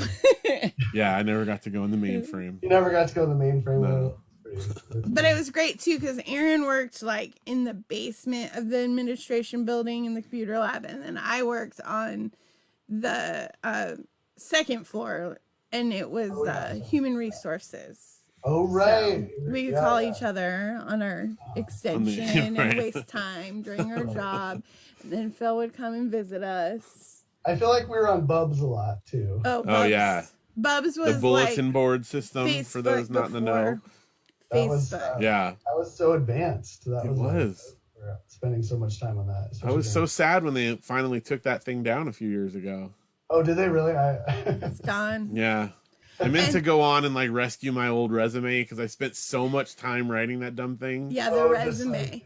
And I lost where you could put invisible text to like put some coded messages in, and then we'd all click on people's resumes and see what secret information they had. So crazy. It's like hackers. Yes. Yep. I remember I had a thing at the bottom. I had it in like white text so you couldn't see it, and then I did it almost like a word search where I had a bunch of random text, but then I hid real words within it. Oh, right. I felt like so cool when I put that in there. Cheesy. It was a quote from Fletch Lives. I don't know why. I just felt like that was something I needed to hide in so there. Important that I needed to decode it. Yeah. So here's something I remember about both of you guys. because Aaron lived in Oregon. So during the summer, he'd go home to Oregon. Phil stayed in California, go to Big Bear, and I went home to Colorado. And I would email you guys these long, like 10 paragraph emails. And both of you would write like 3 words back. Okay. Cool. Sounds good. Thanks. That sounds. Yep. Yep. I thought we were friends. That's just how I wrote emails. That's still like you get to the point. I'm still pretty bad with communication. Like I think I'm better, but I'm still pretty short with it. I'm like, look, I told you all the things I did when I was working the day camp at the preschool I worked at. Yeah. That, Yep. All my stories. At day camp, yeah. And then I'd say, that's funny. No, the worst part about that, though, is that Janelle, this was like, again, this will date this situation. I didn't have my own email address at the time, even. Oh, and I didn't know this. Family. Yeah, so she's writing all this stuff to like my family email. And I'm like, you know Janelle in college was not family friendly material. yeah, my parents thought you were funny, but still, I don't think you meant to send that to everyone. And I had to tell you, like, hey, it's like our family email. No, you didn't even tell me. I found out from your family. No, I told you at some point. I'm sure. Because you wanted to keep having fun times. We wanted the stories to keep coming. Yeah, I didn't want to stop it. I did get my own email like shortly thereafter, but it was Bubs. Other than that, you know, and oh right, yeah, that was my main email. So right, so if you weren't on campus, then yeah, you couldn't log in unless you were on campus. I think. Bubs? No, you could look at Bubs. But you had to have it like on your computer, right? Or maybe there was something. Yeah, to do something. Yeah, and I had left my computer like at an the app school today. Right. Yeah, I remember not having access to it because that's what I did all my emails in, but I didn't have easy access to it. So yeah. Now it's just on my phone. Right. It's still that way though, if you think about it, because you'll send me messages from school like, "Oh, this happened," blah blah blah, and I'll do like a laughy face, and that's great or something. I don't notice as much I know. because I talk to It's you on the just- phone several times. It's a just day, still how but- I do it. I'm just saying. Well, and I feel like then we would get the stories when you'd come back too, you know. And then Yeah.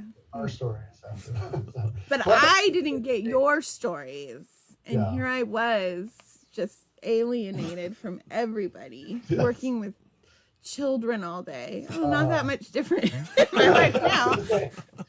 You didn't learn any lessons from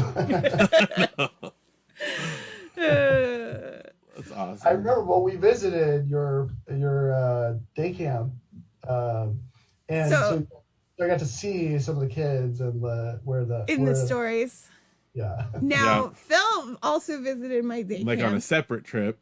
And what happened to you when you visited my day camp? So in the summer, I toured with the Smithies a lot in between, which the band, for those that didn't watch the recent Popbox Presents. And so one summer we stopped in Colorado Springs. They had a show there, and we actually stayed, like we had an RV, but we parked it in front of Janelle's mom's house and kind of stayed there. You know, they let us use the restroom and stuff like that. Oh, right, yeah.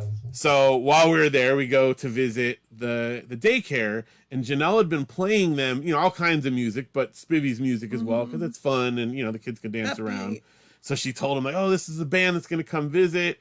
And we didn't come to play, but we just kind of showed up and to meet the kids or whatever. And we walked in, and this kid ran up to me, and he's like, I can't remember what he said now. Do you remember? Something about like, oh, hi, I love the Spivvies. And then he walked up and socked me in the groin. And I was like, whoa, like doubled over. And like, Janelle was like, Johnny, or whatever his name was, you say sorry right now. And I'm like, that was my introduction to your daycare. What did it say on the chalkboard? Oh, yeah. And then on the chalkboard, this is after this, I, you know, got myself back together. And on the chalkboard at the front, it said, dear, like, Coco, dear Coco the clown, we're sorry we made you cry. And they had to write down a letter. They were copying down an apology letter because they made a clown cry. They had a Christian clown come because it was like a Christian day camp, and they made fun of her so much. These were like elementary age kids. They made fun of her so much that she cried and like ran out and left. I was like, yeah. I was like, I don't even even have kids like that now. I know, it was like a juvenile. Seriously, I'm like, you got a bunch of criminals here. So, Anyway. Poor Coco. Oh, Coco. Well, I think that's like a lot of good vintage Vecchio that's pretty material. Awesome. Thank you so much, Aaron, for joining us. Yeah, that was cool. And thank you for being a frequent writer-inner. Would you be so kind and tell our listeners, if they wanted to get a hold of us, how do you write to us when you let us know things about our episodes? Well, this is how I do it. So I have a hierarchy. So I don't remember how to misspell Mandarian a lot of times. So if I don't have, so normally I would email into the show, but then I'm always like, am I misspelling it correctly? So if I don't have it in my like recent history, then I'll send you something on Instagram usually. Perfect. Because you used to do it from the website. And I used to do it from the website because I was like, you guys really should put together a form, a web form. And I haven't done that for a long time. Well, is it still there? I can't remember now because I know we did do it, but I can't remember if it's. I think it like broke and then I haven't fixed it or something. Okay. So I'm not sure if that's still there.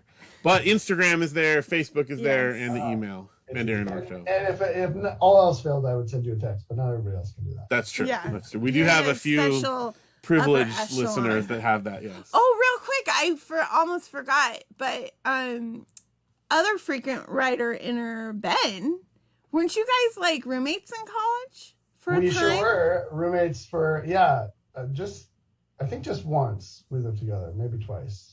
I remember that apartment. Yeah. So we have a connection there. We that was that. Do you remember the orange couch? Oh yeah, that thing was stinky. It was disgusting. But it always followed him around to whatever. But it was the most comfortable couch. It was. But it was so a comfy couch. Living on that couch, and they'd fall asleep and sweat. Yeah. So there's probably like 50 different people sweat like in that couch. But we watched like more movies on that couch. Saturday Night Live. That was huge. Yeah. So I just wanted to make that little connection for everybody. Great. So and the secret sauce, it's actually Ben's birthday today. While we're recording this, not when you see this. Right. Happy birthday, Ben. Happy birthday, Ben. Happy birthday, Ben. It's good to, he actually just texted me, like, as we started recording, we had to restart because I forgot to turn off my phone. So thank you, Ben, for reminding us to turn off our electronics. Yeah, turn off our electronics. So, all right. Awesome. Well, thank you, Aaron, so much for being here. We appreciate it.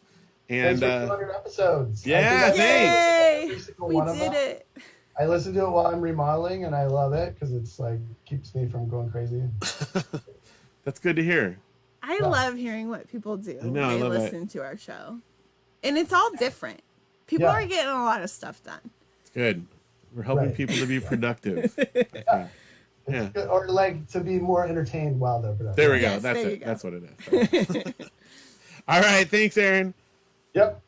Talk to you guys later. We don't even know. Yay! Aaron is one of our most vintage friends. He's such a vintagey friend. Thanks again, Aaron, for doing that. And thank you to everyone who is still watching live with us. We know we're pushing it. It's long. This is a marathon because it's our 200th episode. So we've got a couple of more great guests coming up here. And we're going to get right to it. We just have one quick comment that we have to read in between. And then we're going to jump straight into our next guest. What's our comment, Janelle? Our kids said, poor Coco the clown. Poor Coco the clown. Oh my gosh, poor Coco the clown. I still feel sorry for her all these years later. I know. I do too. And I never even met her. You just saw her letter, her sentence frames for her letter. Well, our kids would never make a clown cry. Never in a million years. I'm confident in that. So. I'm also confident that we're going to jump straight in to our next guest and our next segment, which is My Vacation Pants. Put on your vacation pants. It's time for My Vacation Pants, and we are here with everyone's favorite frequent writer-inner and listener of the show, Ben Hunt. Woohoo! Ooh, am I everyone's favorite? That's an honor, my friends. Well, I mean, as far as you know, that's definitely the case. A vote was taken, I'm sure. Yes. You're definitely, I would say, the most frequent writer-inner. Like, you've won that award easily. Yeah, so hands down. We've had other frequent writer-inners throughout the years, but I think your total writer-innerings. And you were a later listener. Yeah. Yeah, I didn't catch on until I think it was after episode 100 or so. Honestly, Yeah. I saw the post, but I wasn't like a podcaster, quote unquote, until a couple years back. And I got on yours. I'm like, oh, this is a really nice, easy podcast to listen to. So just hearing you guys' adventures, and just been a fan ever since. And obviously, I've been participating with the writer.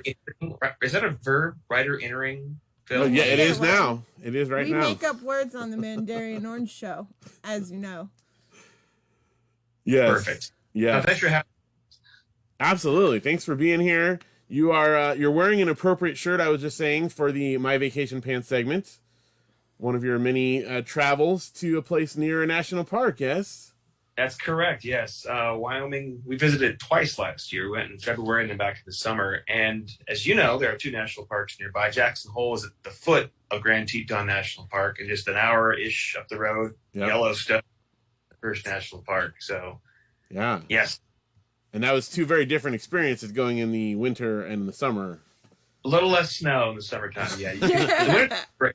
Less people, there's more elk and elk refuge, but you can't get everywhere because some of the roads are closed off, right? So you can get a lot of the park locations, but it is beautiful. The snow's great. A lot more wildlife are out. You get wolves and everything. But summertime, hey, the bears are awake. So you have that experience. They're not hibernating. Now, I've been to Yellowstone, but Janelle has not. I've never That's been on our to list. Yellowstone or the Grand Tetons. I know. Oh my gosh. Yeah, you got to get to, I'll tell you, the lines are legit for cars for Yellowstone. So you're going in the summer, go as early as possible. Otherwise, you'd be like 3 or 4 hours in line Grand Prismatic. Just fair warning. Which is crazy because, like, when I went, and it wasn't that long ago, it was like, I want to say like college or post-college. I went with my parents. And, I mean, it was, there was a lot of people there, but it wasn't crazy like it is now. And I grew up going to Yosemite every year, and it wasn't in the summer. It was just a normal thing and normal amount of people. But Instagram has changed that. Yeah, it's kind of like a Disneyland, right? Disneyland when we were kids is experience now. Yep. Right, and people like lining up to get pictures with the characters and blocking the flow of traffic to get their perfect shot. Yeah. When we were kids, you had 24, maybe 32 shots on that camera, and you used those shots well. Yeah. You did not just waste them, Well, you didn't know if you wasted it. You didn't know if your finger was. You didn't know. The anticipation of waiting and dropping your everything. The kids know nowadays. You're visiting a lot of parks this summer. Have you researched which are the more popular ones, so you know how to gauge when to get there? And yes, and fortunately, we're going to 4 parks this summer, and all 4 of them are amongst the lesser visited ones. So none of them have you don't have to do reservations or anything like that for any of them, because I know some of them. I mean, Arches, that we were Arches. We had to wake up early on our vacation. But then summertime, you have to have reservations for that. Yosemite, others, popular ones. But yeah, so the 4 that we're going to, we're hitting Lassen Volcanic National Park in Northern California, Redwood National Park, which is also Northern California, but on the coast, Crater Lake National Park in Oregon, and Great Basin in Nevada. So yeah, it's going to be a good list. Yes, very excited. I've never been to Crater Lake or Redwood. Redwood's the only one I have not been to yet. I've been to Lassen when I was a kid. And, of course, Great Basin just a few years ago with our friend Bo. That's right. Hey, Bo. So we've gotten a lot of preview of some of the places, in Great Basin there. But we were going to do others, and we decided to kind of narrow down our focus so we had, more time. And we're doing a lot of state parks and other things like that too along the way. Of course, yeah, that's a lot of miles though for you guys. That's a road trip, especially if they go all the way up in Oregon and back down again. So it is, yeah. We're renting a car. Yeah, because we're not putting those miles on ours. Hopefully a hybrid. We won't know until we get it. Well, Will the car have a CD player? We all know that Phil's affinity for CD collection and DJing on these road trips is a key factor for enjoyment, right? So I bought him a Bluetooth CD player so you can like hook it up to any car, but then we found out it doesn't work. Yeah, it doesn't. It's frustrating. We could not get the last time we did a trip. We tried to pair it, and then it just, I don't know, it didn't work. We'll try it again in this one, but I do have kind of a, you know, my consolation because CD players have gone the way of the buffalo, so to speak. And it takes up a tremendous amount of room in the car. You never heard "Gone the Way of the Buffalo"? I have not heard that. I've heard "Gone the Way of the Dodo." Yeah. No, Phil. There's an MXPX album called "Slowly Going the Way of the Buffalo." Like, I'm not just making this up. No, I believe you. I just never heard it. Well, because they're not totally extinct, but they're greatly diminished. That's why if CD players were like dodos, they wouldn't be at all. There would be none. Yeah, I mean, I think there's fewer snow leopards than most animals. So why are we saying that? Why buffalo? I guess I don't know. Especially since they're really American bison, which is what everyone's referring to. So thank you. It's a very flawed phrase now that I say it, but it is the one I chose to use nonetheless. So that being said, I use Bandcamp and I can curate like playlists and stuff like that, and it's not as good as having CDs, but I had a lot of fun with it on our last trip, so it'll be okay. And I will get a subscription to Apple Music for the month, so we have that too. Okay.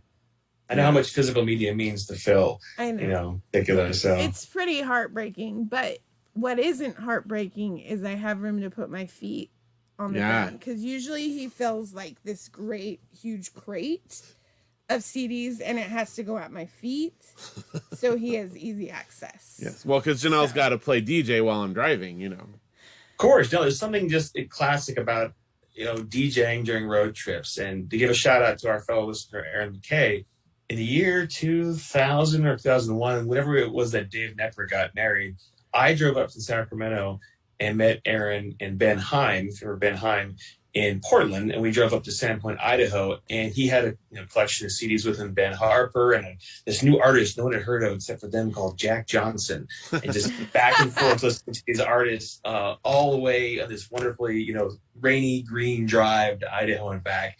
And the CD was like, you know, it's part of the experience. It's putting the physical disc in there, right? Not just a button. So Phil, I empathize. Janelle, I'm sure you'll have a lot more leg room this time. Yes. But it does give us more space. I also get I guess it's not seasick, car sick. That's the word. That's the one. I get car sick. Unless we're on a car ferry, in which case you could get both car sick and seasick true. simultaneously. Which we have done before. Wow.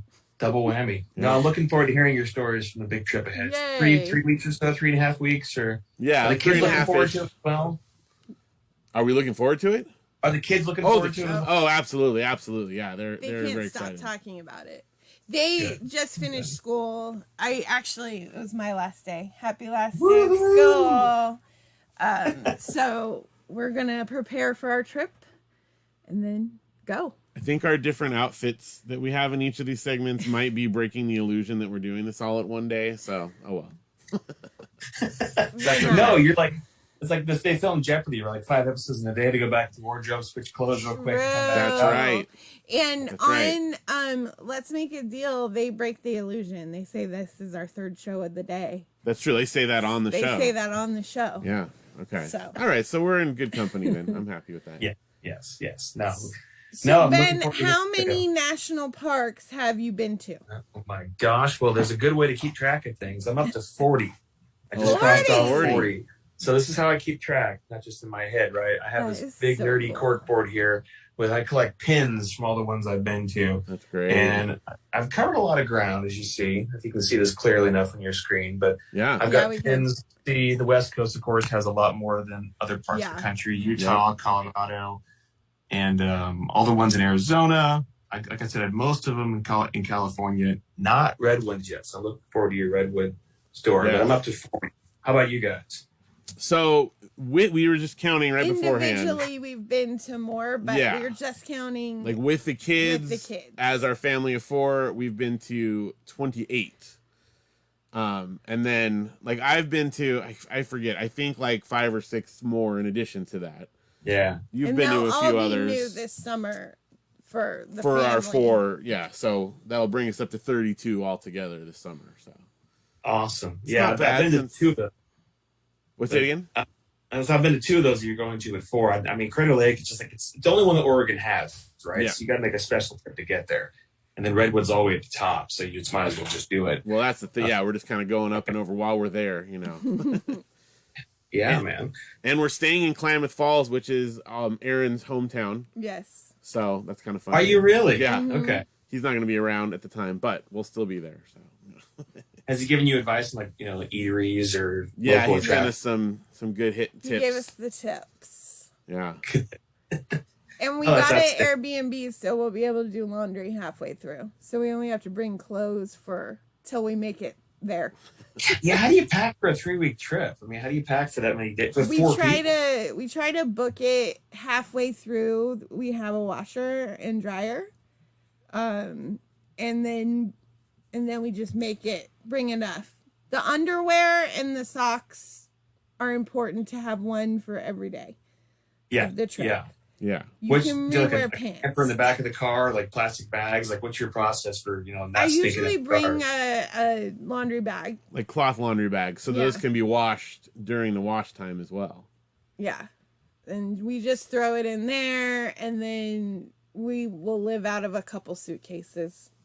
Okay. So, but it is hard. Family of 4 is. That's a lot. No, it is. And some parks get you dirtier than others, right? Like Yeah. in the Great Sand something or Death Valley, like sand gets everywhere. Yeah. The park they're going to shouldn't be an issue, really. Even Great Basin, Right. as outdoorsy as it is, you'll be fine. Yeah. I've never been to Redwoods or Crater Lake, but last year it's just like it'll feel like Tahoe. Yeah. You know, lots of volcanic stuff everywhere. It's in the name, so it's been a while since I've got a We're picture very myself. excited for them here. And Speaking of that, you actually had messaged me after I'd asked you to do this, asking if we're going to do a top 5. And I was like, I got to do a top 5 for Ben, but we don't have time to do ours. So what I'm hoping is that you will be willing to do a quick, spontaneous top 5 national parks that you visited. Are you up for it? Sure. Yeah. Can I do the voice? Top 5. Can I do- All right. Here we go. For the top 5.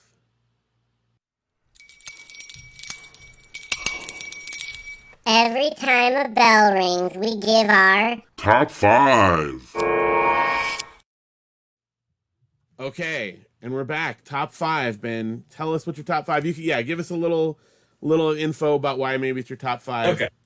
Okay. As you know, the classic saying goes, your favorite national park's the one you're in that day, with some exception, right? Some exceptions, right? That's it. After, I mean, come on. Hot Springs or, what do you call it?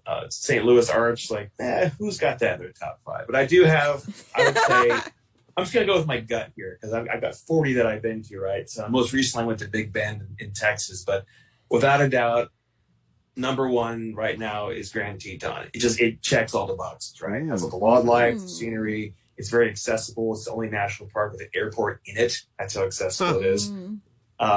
It's just beautiful. It's just a fantastic. Wyoming is a beautiful state. So, number 1, I would say Grand Teton. Number 2, Zion. All the parks, Utah, are gorgeous. You've been to most of them, I think, right? We've been to all the Utah ones. All of them. Yeah. Yeah. And I just love the hiking there. I love the scenery and the fact that it's easy to get to. Because once you're in the park, because some parks you get into, it's like, welcome to the national park. An hour later, you're finally at some like attraction, right? Yeah. And this one's like, welcome to Zion. And you're right there. So it's very accessible. Yes, it is popular, but I love the hiking. I love the scenery and the wildlife. And it's close to Vegas. It's only a 2-hour drive. So, I mean, how can you let Glacier not be in your top 5, right? Oh, yeah. Yeah. I think, Janelle, didn't you say it's like the closest thing we have to Switzerland? Yeah. Yep. That was your number 1, right? It was my number 1. Yeah. I love that park so much. Yeah. It's like, am I in Europe right now? It's incredibly beautiful. So Glacier, the wildlife, the scenery, just the road itself is beautiful. Yeah. The road to the sun, I think it's called something like that. Going to the Sun Road. Going to the sun. That's it. Yeah. Yeah. Yeah. I'm going to say Great Basin's on the list. Oh, okay. We're going to the top 5 this summer. Because you know how it is when you go to a national park. If you don't have that crazy crowd experience. It makes it that much better, right? Okay. And Great Base, as you will soon find out, is hard to get to. And it's not much there. There's a little town of Baker outside of it. And you guys camping there or going We're to cabins? hoteling the whole time.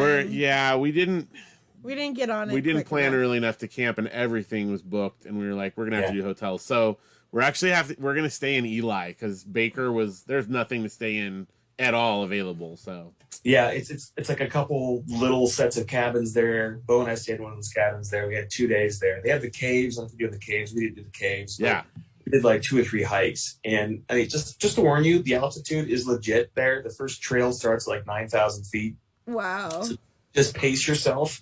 Yeah. We did the Alpine Trail. We did the Glacier Rock Trail.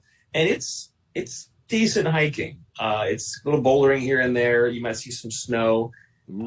It's just a beautifully isolated park. I just like that when you're at a national park and you feel like you're the only ones there. Mm-hmm. There is We civilization do too. nearby. You're not in Alaska per se, but it is nice to have that kind of, because that's what you want to go. Just listen to the quiet, listen to the solitude, Right. and you're going to get that there at Great Basin for you guys. That's awesome. Last one I'm going to say is Teddy Roosevelt National Park in North Dakota. Another one we haven't done. Yeah, another one is hard to get to, right? Another long one to get to. We flew into Bismarck. We drove 2 hours west to a little town called Medora, which sits at the base of the South Unit. So both South and North Units are there. They comprise the park. They're about an hour difference in drive just to get. It's a really strange setup for the park, but it's kind of like Yellowstone, where you have the bison, you have the prairie dogs, you have the wild stallions and everything, minus the Yellowstone crowds. So you have great hiking and great badlands, red rocks, and you wouldn't think North Dakota has that, but they do, and that's awesome. I think that was about a year and a half we did that one, so that's kind of going off my gut. I mean, I've got a lot more favorites out there, but if I had to go off instinct, on the spot, Phil, thanks. That's good. I know. I didn't want to have you have too much time to think about it because I wanted this to be quick for you. So. No, that's the organic, natural gut instinct reactions. Right. Awesome. So we've only been to 3 of his top 5. Mm-hmm. I've been like right outside of We've Grand only been to Teton, 2, obviously, right? because I went to Yellowstone. No, because we've been to Glacier. Yeah. And we haven't been. Okay, I guess you're right. We haven't been to Great Basin yet. So we There's will the- have been by the end of the trip. Teton's right there. Yeah. Look at that. Look at that. With the moose. We With saw the moose in moose. Alaska. We did. Nice. I'm going there a month from today. I'll be in Alaska. Ooh. Oh. Yeah, we're going on a cruise. So Nice. I mean, to interrupt you, but yeah, we're going to Glacier Bay and then Hubbard Where Glacier. are you going out of? So we're flying into Anchorage, and we're taking, I guess you take a shuttle bus from Anchorage to Whittier, Alaska, because they don't have cruise. I guess cruise ships don't go into Anchorage. I'm not familiar with geography. Then we take a southbound passage. Is the shuttle like with the cruise line? You can get it with a cruise line, but there's a million companies out there that do it. Have you already booked your shuttle? Yeah, we have a suggestion. Oh, okay. Oh, okay. No, we booked it already. All right. There's a train that runs from The Anchorage Alaska to Road. Whittier, and it is rad. I'm talking bears on mud flaps. It goes right by it's incredible. Mountains with like mirror, like it looks like a mirror in the lake. And it goes from Anchorage to Whittier, like just they let you off right by the cruise port. What's the, is it like a scenic thing where they stop, or is it just a straight shot? No, it goes, they do make like 1 or 2 stops to pick up other cruise people, but it's very short stops, and it didn't take that long. No, and like for instance, we're going by these big mud flats out there, and they saw a bunch of bears, and so they slowed the tray down so we could watch them. And the guy, I mean, it wasn't like a full tour, but as we going along, he'd say, "Oh, okay, over to the right, you'll see this or whatever." So a little bit of a tour aspect, but it's called Alaska Railroad, and the ceilings have like windows so you could see. Nice. And we did it twice because we've done 2 cruises out of Alaska. One out of Whittier and one out of a different spot. Do you know the cool thing about Whittier? No. Okay, this is for real. Not only does it share a name with the place that I used to have an apartment at, but same here. It's that's right. Right near our college we all went to. But it was, I can't remember some industry that it was, became a town for. And they built like this big building in which everyone lived, but it also contains like all of their, shops and, restaurants and anything like that is all contained in this one like 14-story high-rise building. And almost everyone that lives there lives in that building, and all of their stuff is there. It's very small, obviously. Very interesting. Interesting. Mostly That's a small industry. little town, right? Yeah. It's a small little town. Yeah. Real small. I mean, tiny. town. I don't like. There's no. You're not going to go see any shops or anything outside unless you're going into the building. So. No, what's crazy about flights, at least from this part of the country, all the flights get in like at the middle of the night. Like our flight lands at like 11:30 at night, and we have to get a It'll be hotel. light out still in the summer. Wild. It's crazy. It's so it was weird. like midnight sun, like we're like it's midnight and the sun is shining. No, I've heard you guys talk about Alaska in your show, and one comment I remember Janelle saying is like bald eagles are like pigeons up there. Yep. It is. Yep, that is absolutely true. I was the first time taking you talk, pictures like, of them bald all eagle, first. and like Yep. 1,000 later, you're like, oh, another pigeon. Yeah, they're great. Does your cruise go to Glacier Bay? Yes. Okay. That's a national park. It is. It is. And it also goes to Hubbard Glacier, which is part of Wrangell St. Elias National Park. Oh. Nice. Did we go to Hubbard Glacier? We on ours? did, but we didn't like do a cruise. Yeah, because we count Glacier Bay, and I'll tell you why. Because we were there. A ranger came from the national park and did like a guided thing. We did activities with the ranger. We got the guide. We got the guide for the park. And, we watched the glaciers calve off into the bay, and he like talked through it and stuff. So that counts as far as I'm concerned. Yeah, no, it counts too. I know. And Wrangell St. Elias it's like 6 million acres or something crazy. Even more than that probably. But we're taking the only excursion you can do with that is get on a catamaran and go up to the glaciers and get closer. Ooh, that's so cool. I mean, you can check it off your list if you do that, I think. So yeah, that counts for that sure. definitely counts. For sure. Yeah. So. That's what we have on our I'm list excited to first. see that. We love Alaska. You've never been to Alaska? This is my 50th state, my friend. Is it really? Oh my gosh, you beat us, Oh, man. that's awesome. That's so cool. I do. If you go on my Facebook page, I have an album for U.S. states and territories, and I've got like a postcard picture with the name on it at the bottom. Because I've been to like Virgin Islands and Guam and Puerto Rico, Yeah. places. So I count the territories as well. But this is the third try because of COVID. Right. We had 2 attempts prior to this. I'm sure you, as you know, with your trips and everything, you had to Yeah. postpone and cancel with the Asia thing. I know. Yep. And this is hopefully finally happening. Wow, that's awesome. That's a big milestone. We have only been to 48. Yeah. You're right there. So close. Because it's different. You guys, Phil, you've been to a different number than Janelle, right? We're all even now. Janelle and I are caught up. The kids are 2 behind. They've been to 46. Okay. Janelle and I have been to 48. So, but yeah, Janelle finally caught up to me. Up. So we have North Dakota and South Carolina. And that's it. Of all places, like one of the easier ones to get to. But then the kids actually have not also been to Georgia or Tennessee. Okay. So it'll be easy to hit South Carolina, Georgia, Tennessee in one go there. So yeah. So we'll have to go to North Dakota first so that we can all hit our 50th together. It's a dedicated trip, I'll tell you. Bismarck, it's a small airport. There's like 5 gates, I think. It's pretty dinky. It's like you get to the rental car place, you're like, you want the blue car? Yeah, I'll take the blue car. It's right there. I love it. That's I awesome. love places like that. Yeah. That was small. Before we decided on the trip we're doing, it was down to 2 things, and one of them was an even more expansive road trip that ended in North Dakota.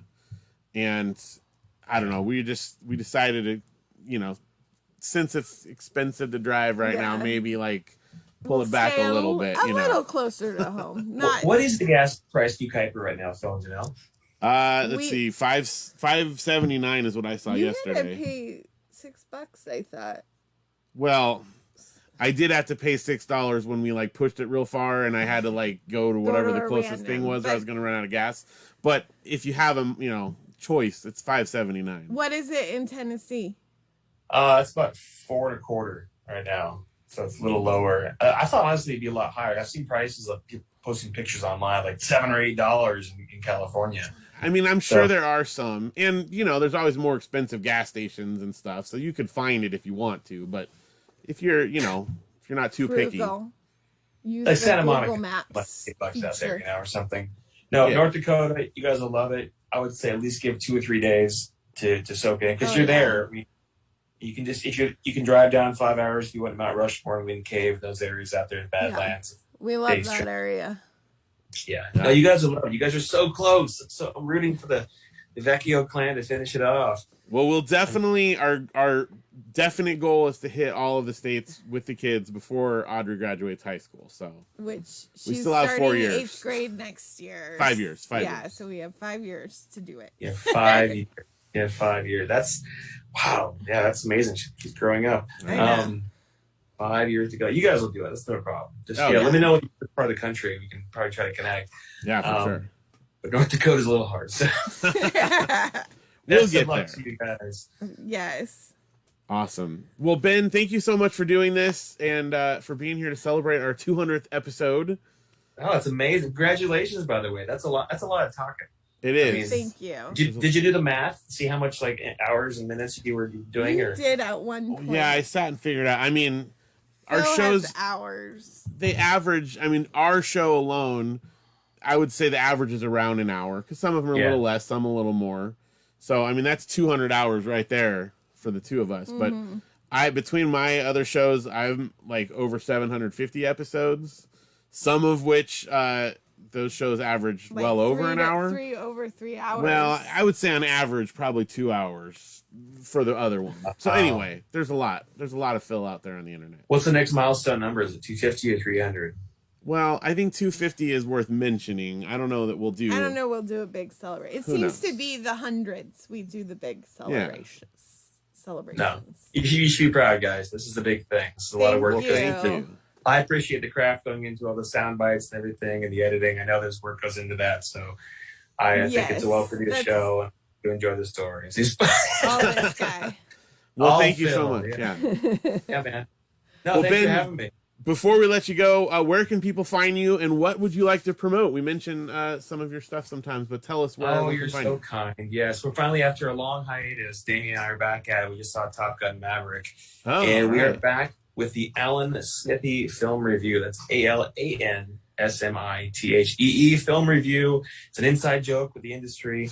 And we have 150 or I don't know episodes. It's all online. The Alan Smithee Film Review. You can book us on Facebook, favorite podcast. We're out there in the world if you Google us. So we take recommendations. Phil, you've participated. Yes, yes. Phil and Ted. I know you still want to watch the Beast Yucca Flats with us. I absolutely do. No, we'll connect again on the podcast. Thank you for the shout out and thank you for having me. It's great seeing you guys. Yay. All right. Thanks, Ben. Bye, Ben. Bye. We don't even know.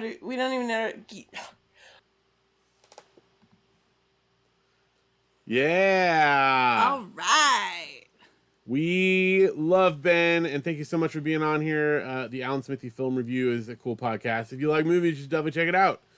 We have one more pair of guests, and I am telling you guys, I am so blown away by how many of you guys are still watching live with us. And if you're making comments, we're going to read a few more comments before we get to our final pair of guests. But we're over 2 hours here, and we just can't believe going strong. It's like emotional, seriously, like just how many of you guys are here supporting us. So thank you so much for doing that. And if you're listening to the audio version later, thanks so much for getting this far through, because it's cool. It's really cool. 200 episodes. Yay! All right, we're gonna do some comments, and we got our final guests, and I can guarantee you, our final guests, at least in my opinion, are the cutest guests on the entire show. Yes. Little teaser. What comments do we have here, Okay, Janelle? so Janine says, I can't believe I've been to Yellowstone and the Grand Tetons and you haven't.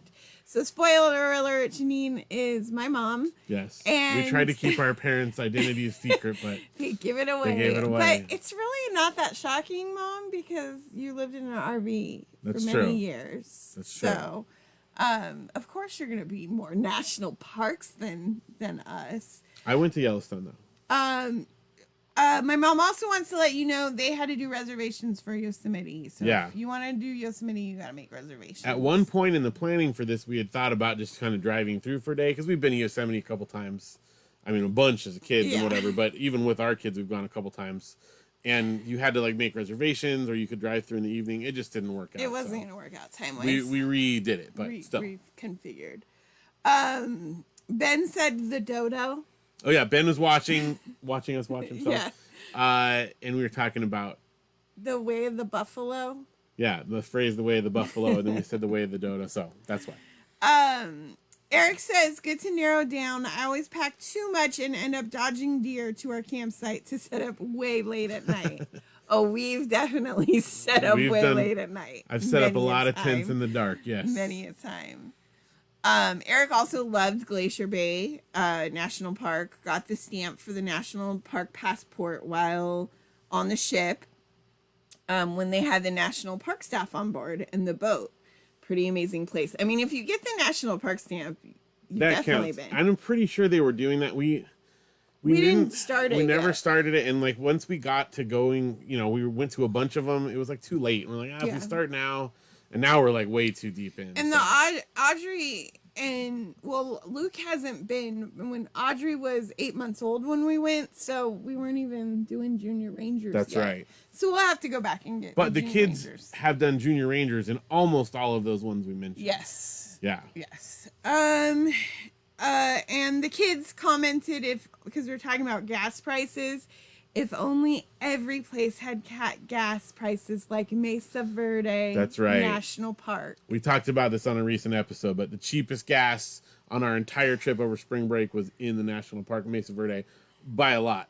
And while we have Eric Kennedy on here, I just have to do a shout out. Eric didn't do a guest appearance on here, but he has been a guest on my other live show I do, Popbox Presents, for a number of different things. Eric is in so many cool bands, plus he has his own solo project, which is Eric Kennedy, also EK. No, Eric EK. Shoot. Eric, help me out there. Help me out so I say it right, because I'm not looking in it. I don't want to cheat. He had to make sort of a distinction because there are other Eric Kennedys out there, although he's the original to me. But he's also been in bands like Paravel, August Moons, et cetera, et cetera. Lots of great stuff. He's got stuff on Bandcamp, and you should definitely check him out, and also Facebook pages. And we just love Eric. He's been a good friend of ours for many, many, many years. Another vintage friend who I actually met Eric before I met Aaron even, so... There we go. Wow, that is vintage. That is vintage. Not by much. And it's Eric EK. That's right. Okay, I wanted to make sure I got it right so I didn't mess it up there. So check out Eric's stuff for sure. And with that, we are going to go to our final pair of guests. And like I said, these are, they're very cute. And you might recognize them in a little bit here. But our final segment is, our final segments we're going to go into some teaching talk. So here we go with teaching talk. Mommy and Daddy is teaching talk. Teaching talk.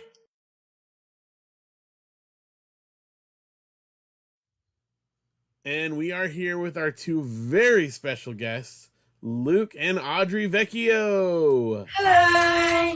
Hi, guys. Hi. It's nice to talk to you over Zoom. Thanks for joining us here. It was real hard, getting connected from so far away. It is, yeah. It's this long distance thing makes it nice. It actually, did take a little bit. It did, huh? Because I've never connected to Zoom on my new MacBook Pro that I won. The one that you won on Let's Make a Deal? Yeah. Yeah. I had to use my fingerprint to install some stuff. That's pretty cool. Mm-hmm. It's like a secret agent. It is. It is. Yeah. It's very futuristic.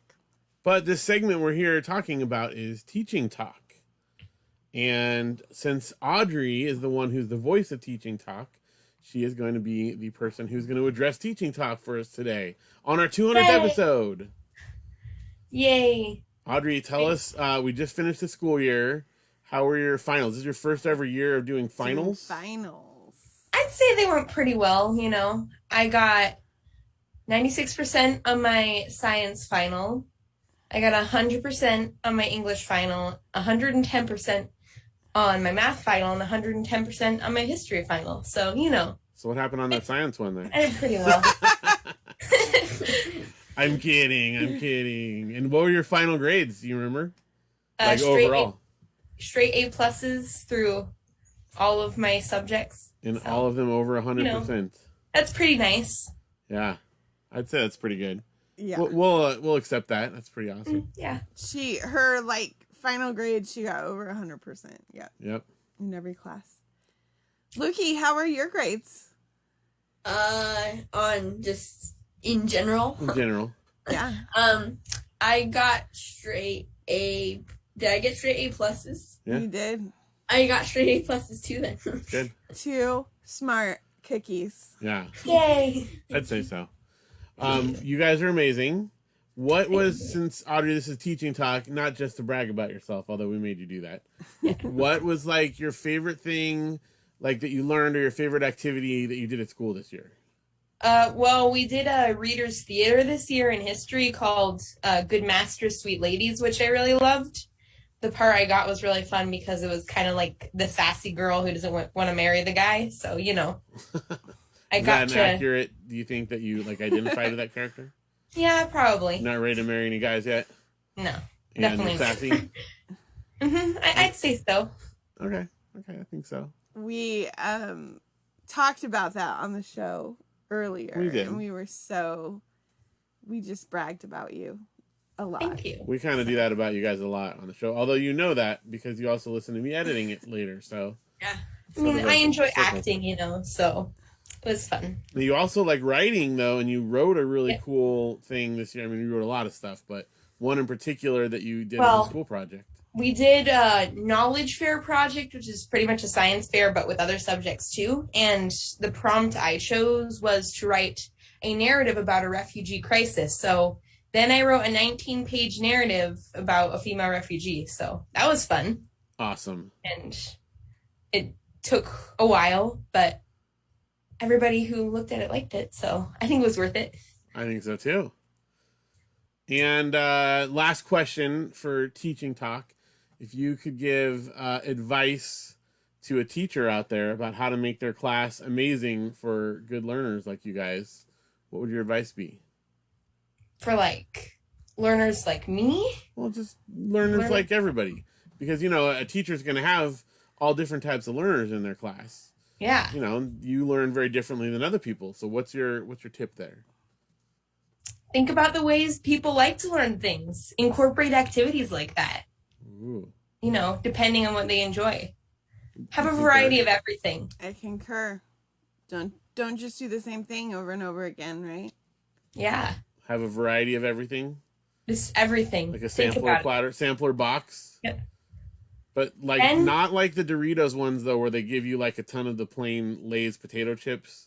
Yeah, no. Have all interesting flavors, right? Yeah, do a bunch of interesting things and then see what sticks, and then stick with that stuff. So sticky things only. Yeah, sticky things only. Good. Might be a mess, but people will enjoy it. That's good teaching advice. Or the drumsticks, how they always have 2 caramel and the rest are plain. Oh yeah, there'd be more caramel in there. So get more caramel in your lessons. Do you remember that one time we got the box with all caramel yes. stuff? Yeah, that was great. Wow. They didn't even put any other kind. It was a great day. That was a really good day. Like the best day ever. Best food day ever. So many caramels. It's like when you get one of those little 2-packs of Starburst and you get a pink and a red or 2 pinks. Oh, I love that. 2 pinks. When you open that up, it's just yeah. Man, we already ate dinner. Why am I talking about food so much? It's more like lunch. Okay. For me. Okay. It's more like lunch for both of us. We didn't have breakfast, so. Well, this is good academic talk here, Audrey. Yes. Let's continue the intellectual discussion, and we're going to go over to Lukey and talk some video games. Yay! Video games! Oh, I love that video game voice. Fresh. Can you still do that voice like it is? Let me try. Video games! It's pretty close, although you have a little bit more rumble in there still.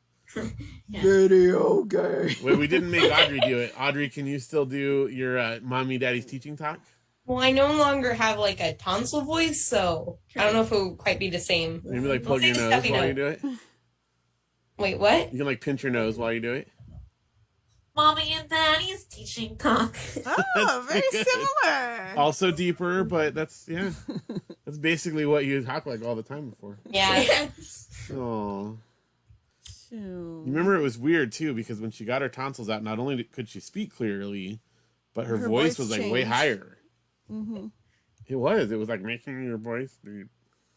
Your voice sounds like deep on camera. Yeah, no, that's my like deep plugged nose voice.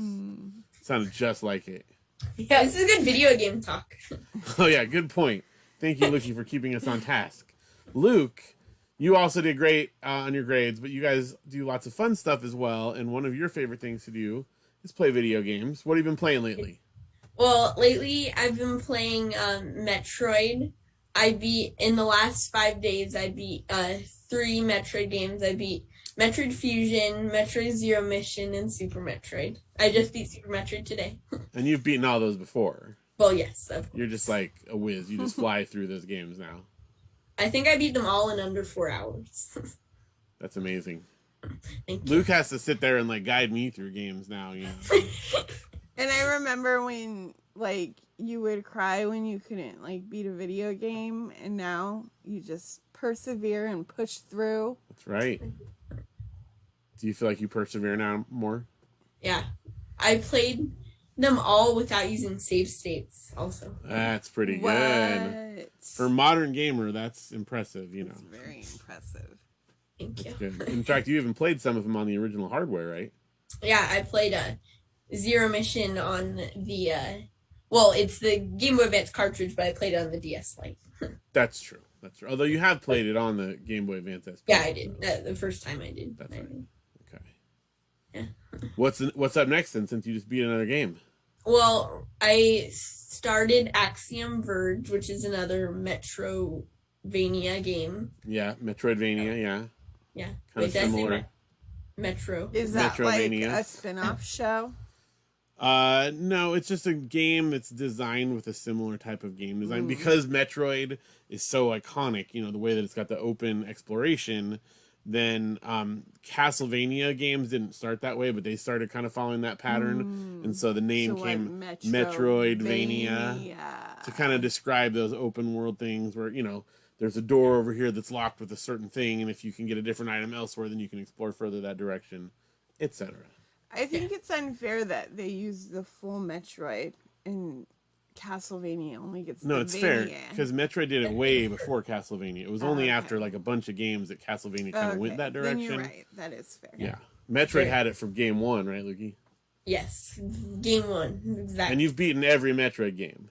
Yes, I have, and Even Metroid Pinball. Yeah, well, you don't exactly beat it, but I got all the high scores on it. There we go. Yeah, wait, you haven't beaten Metroid Hunters yet? Oh, that's right. I forgot about the two Metroid Prime ones on the DS and 3DS. I haven't beaten Metroid Prime Hunters or Metroid Prime Federation Force, but I'm close to both. Yeah, I'm close on both of them though. I've never beaten those ones either. I've mostly done the multiplayer on those, so yeah, it's impressive. Audrey, what are you playing lately? I've currently been playing a puzzle game called Pixel Alliance, and I just started playing Cozy Grove again, which is pretty similar to Animal Crossing, but with ghosts instead of animals. But you guys both played Animal Crossing again today, right? Oh, yeah, I did. I played a lot. You haven't played in a long time. I want to play. 1 year and 3 months, according to all the characters. I think you've been. I was on there more recently, but yeah, because we did mine at like New Year's, so yeah. Today I caught 3 great white sharks and a sawfish in Animal Crossing. And how's our town looking? Well, instead of being infested with weeds, it's infested with flowers, actually. Yeah, they went crazy. We have so many flowers. There's just no way to get rid of them. Like, once you plant them, you have to dig them all up, and they don't stack, so you can't, like, grab a bunch. Yeah, you can only dig, like, 10 at a time. Such problems. I know. We got a lot of work to do, guys. We're going to need to work on our town this weekend. Maybe we'll do, like, a work day where we all go in on the multiplayer and dig up some flowers. Like yard work, but virtual. Yeah. I mean, I've also got weeds in the backyard, but let's work on the Animal Crossing one. It's more important. It's cooler inside, too, you know. Yeah. You guys are awesome. We love you. You guys are awesome. Yay. We love you very much. Thank you for letting us always record and going to the back room to hang out. It's like one of our favorite times. Thank you. They call our bedroom the back room because we've got a TV and a Wii U and Wii and stuff in there, and it's like our code word for it. Yeah. We have 2 TVs back there. All right. 2 That's true. TVs. That's true. You know how much we love 2 TVs. Like the best. Yeah, but you can't really use them at the same time. They're more like one of them is the CRT for like the older system stuff, and then the other one is like the regular whatever you call it for modern stuff. And they both belong to Uncle Josh and Auntie Rachel at one point. That's right, they did. Although now you like ratted me out though because I was supposed to get rid of one, but we didn't have enough hookups. I thought you got rid of something else. We did, but we didn't get rid of the giant one in our bedroom. We got rid of a different old one, and that's all you said. But we still do. We use them both because they didn't have enough connections. And like, I mean, I know there's adapters and stuff, but like for the Wii, it's a lot easier just to plug it into the RCA in the back of the old TV. And what are we gonna play Duck Hunt on? Exactly, we have to have that.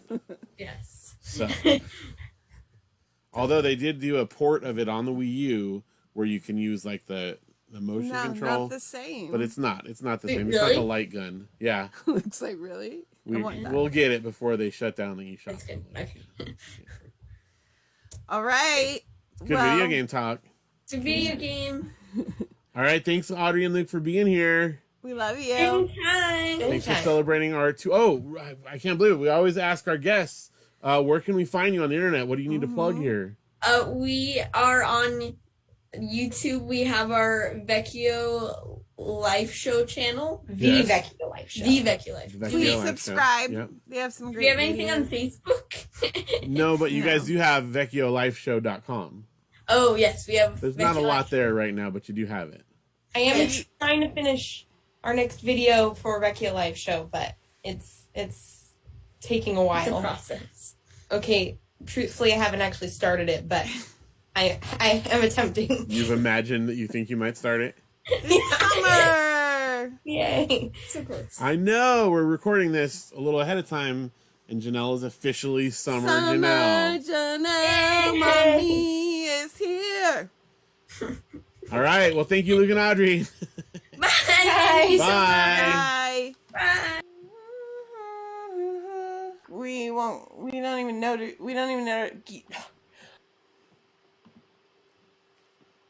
Yay. They're so cute. I love them. Me too. What? We both love them. You love kids? You love our kids? I love our kids. love our kids too.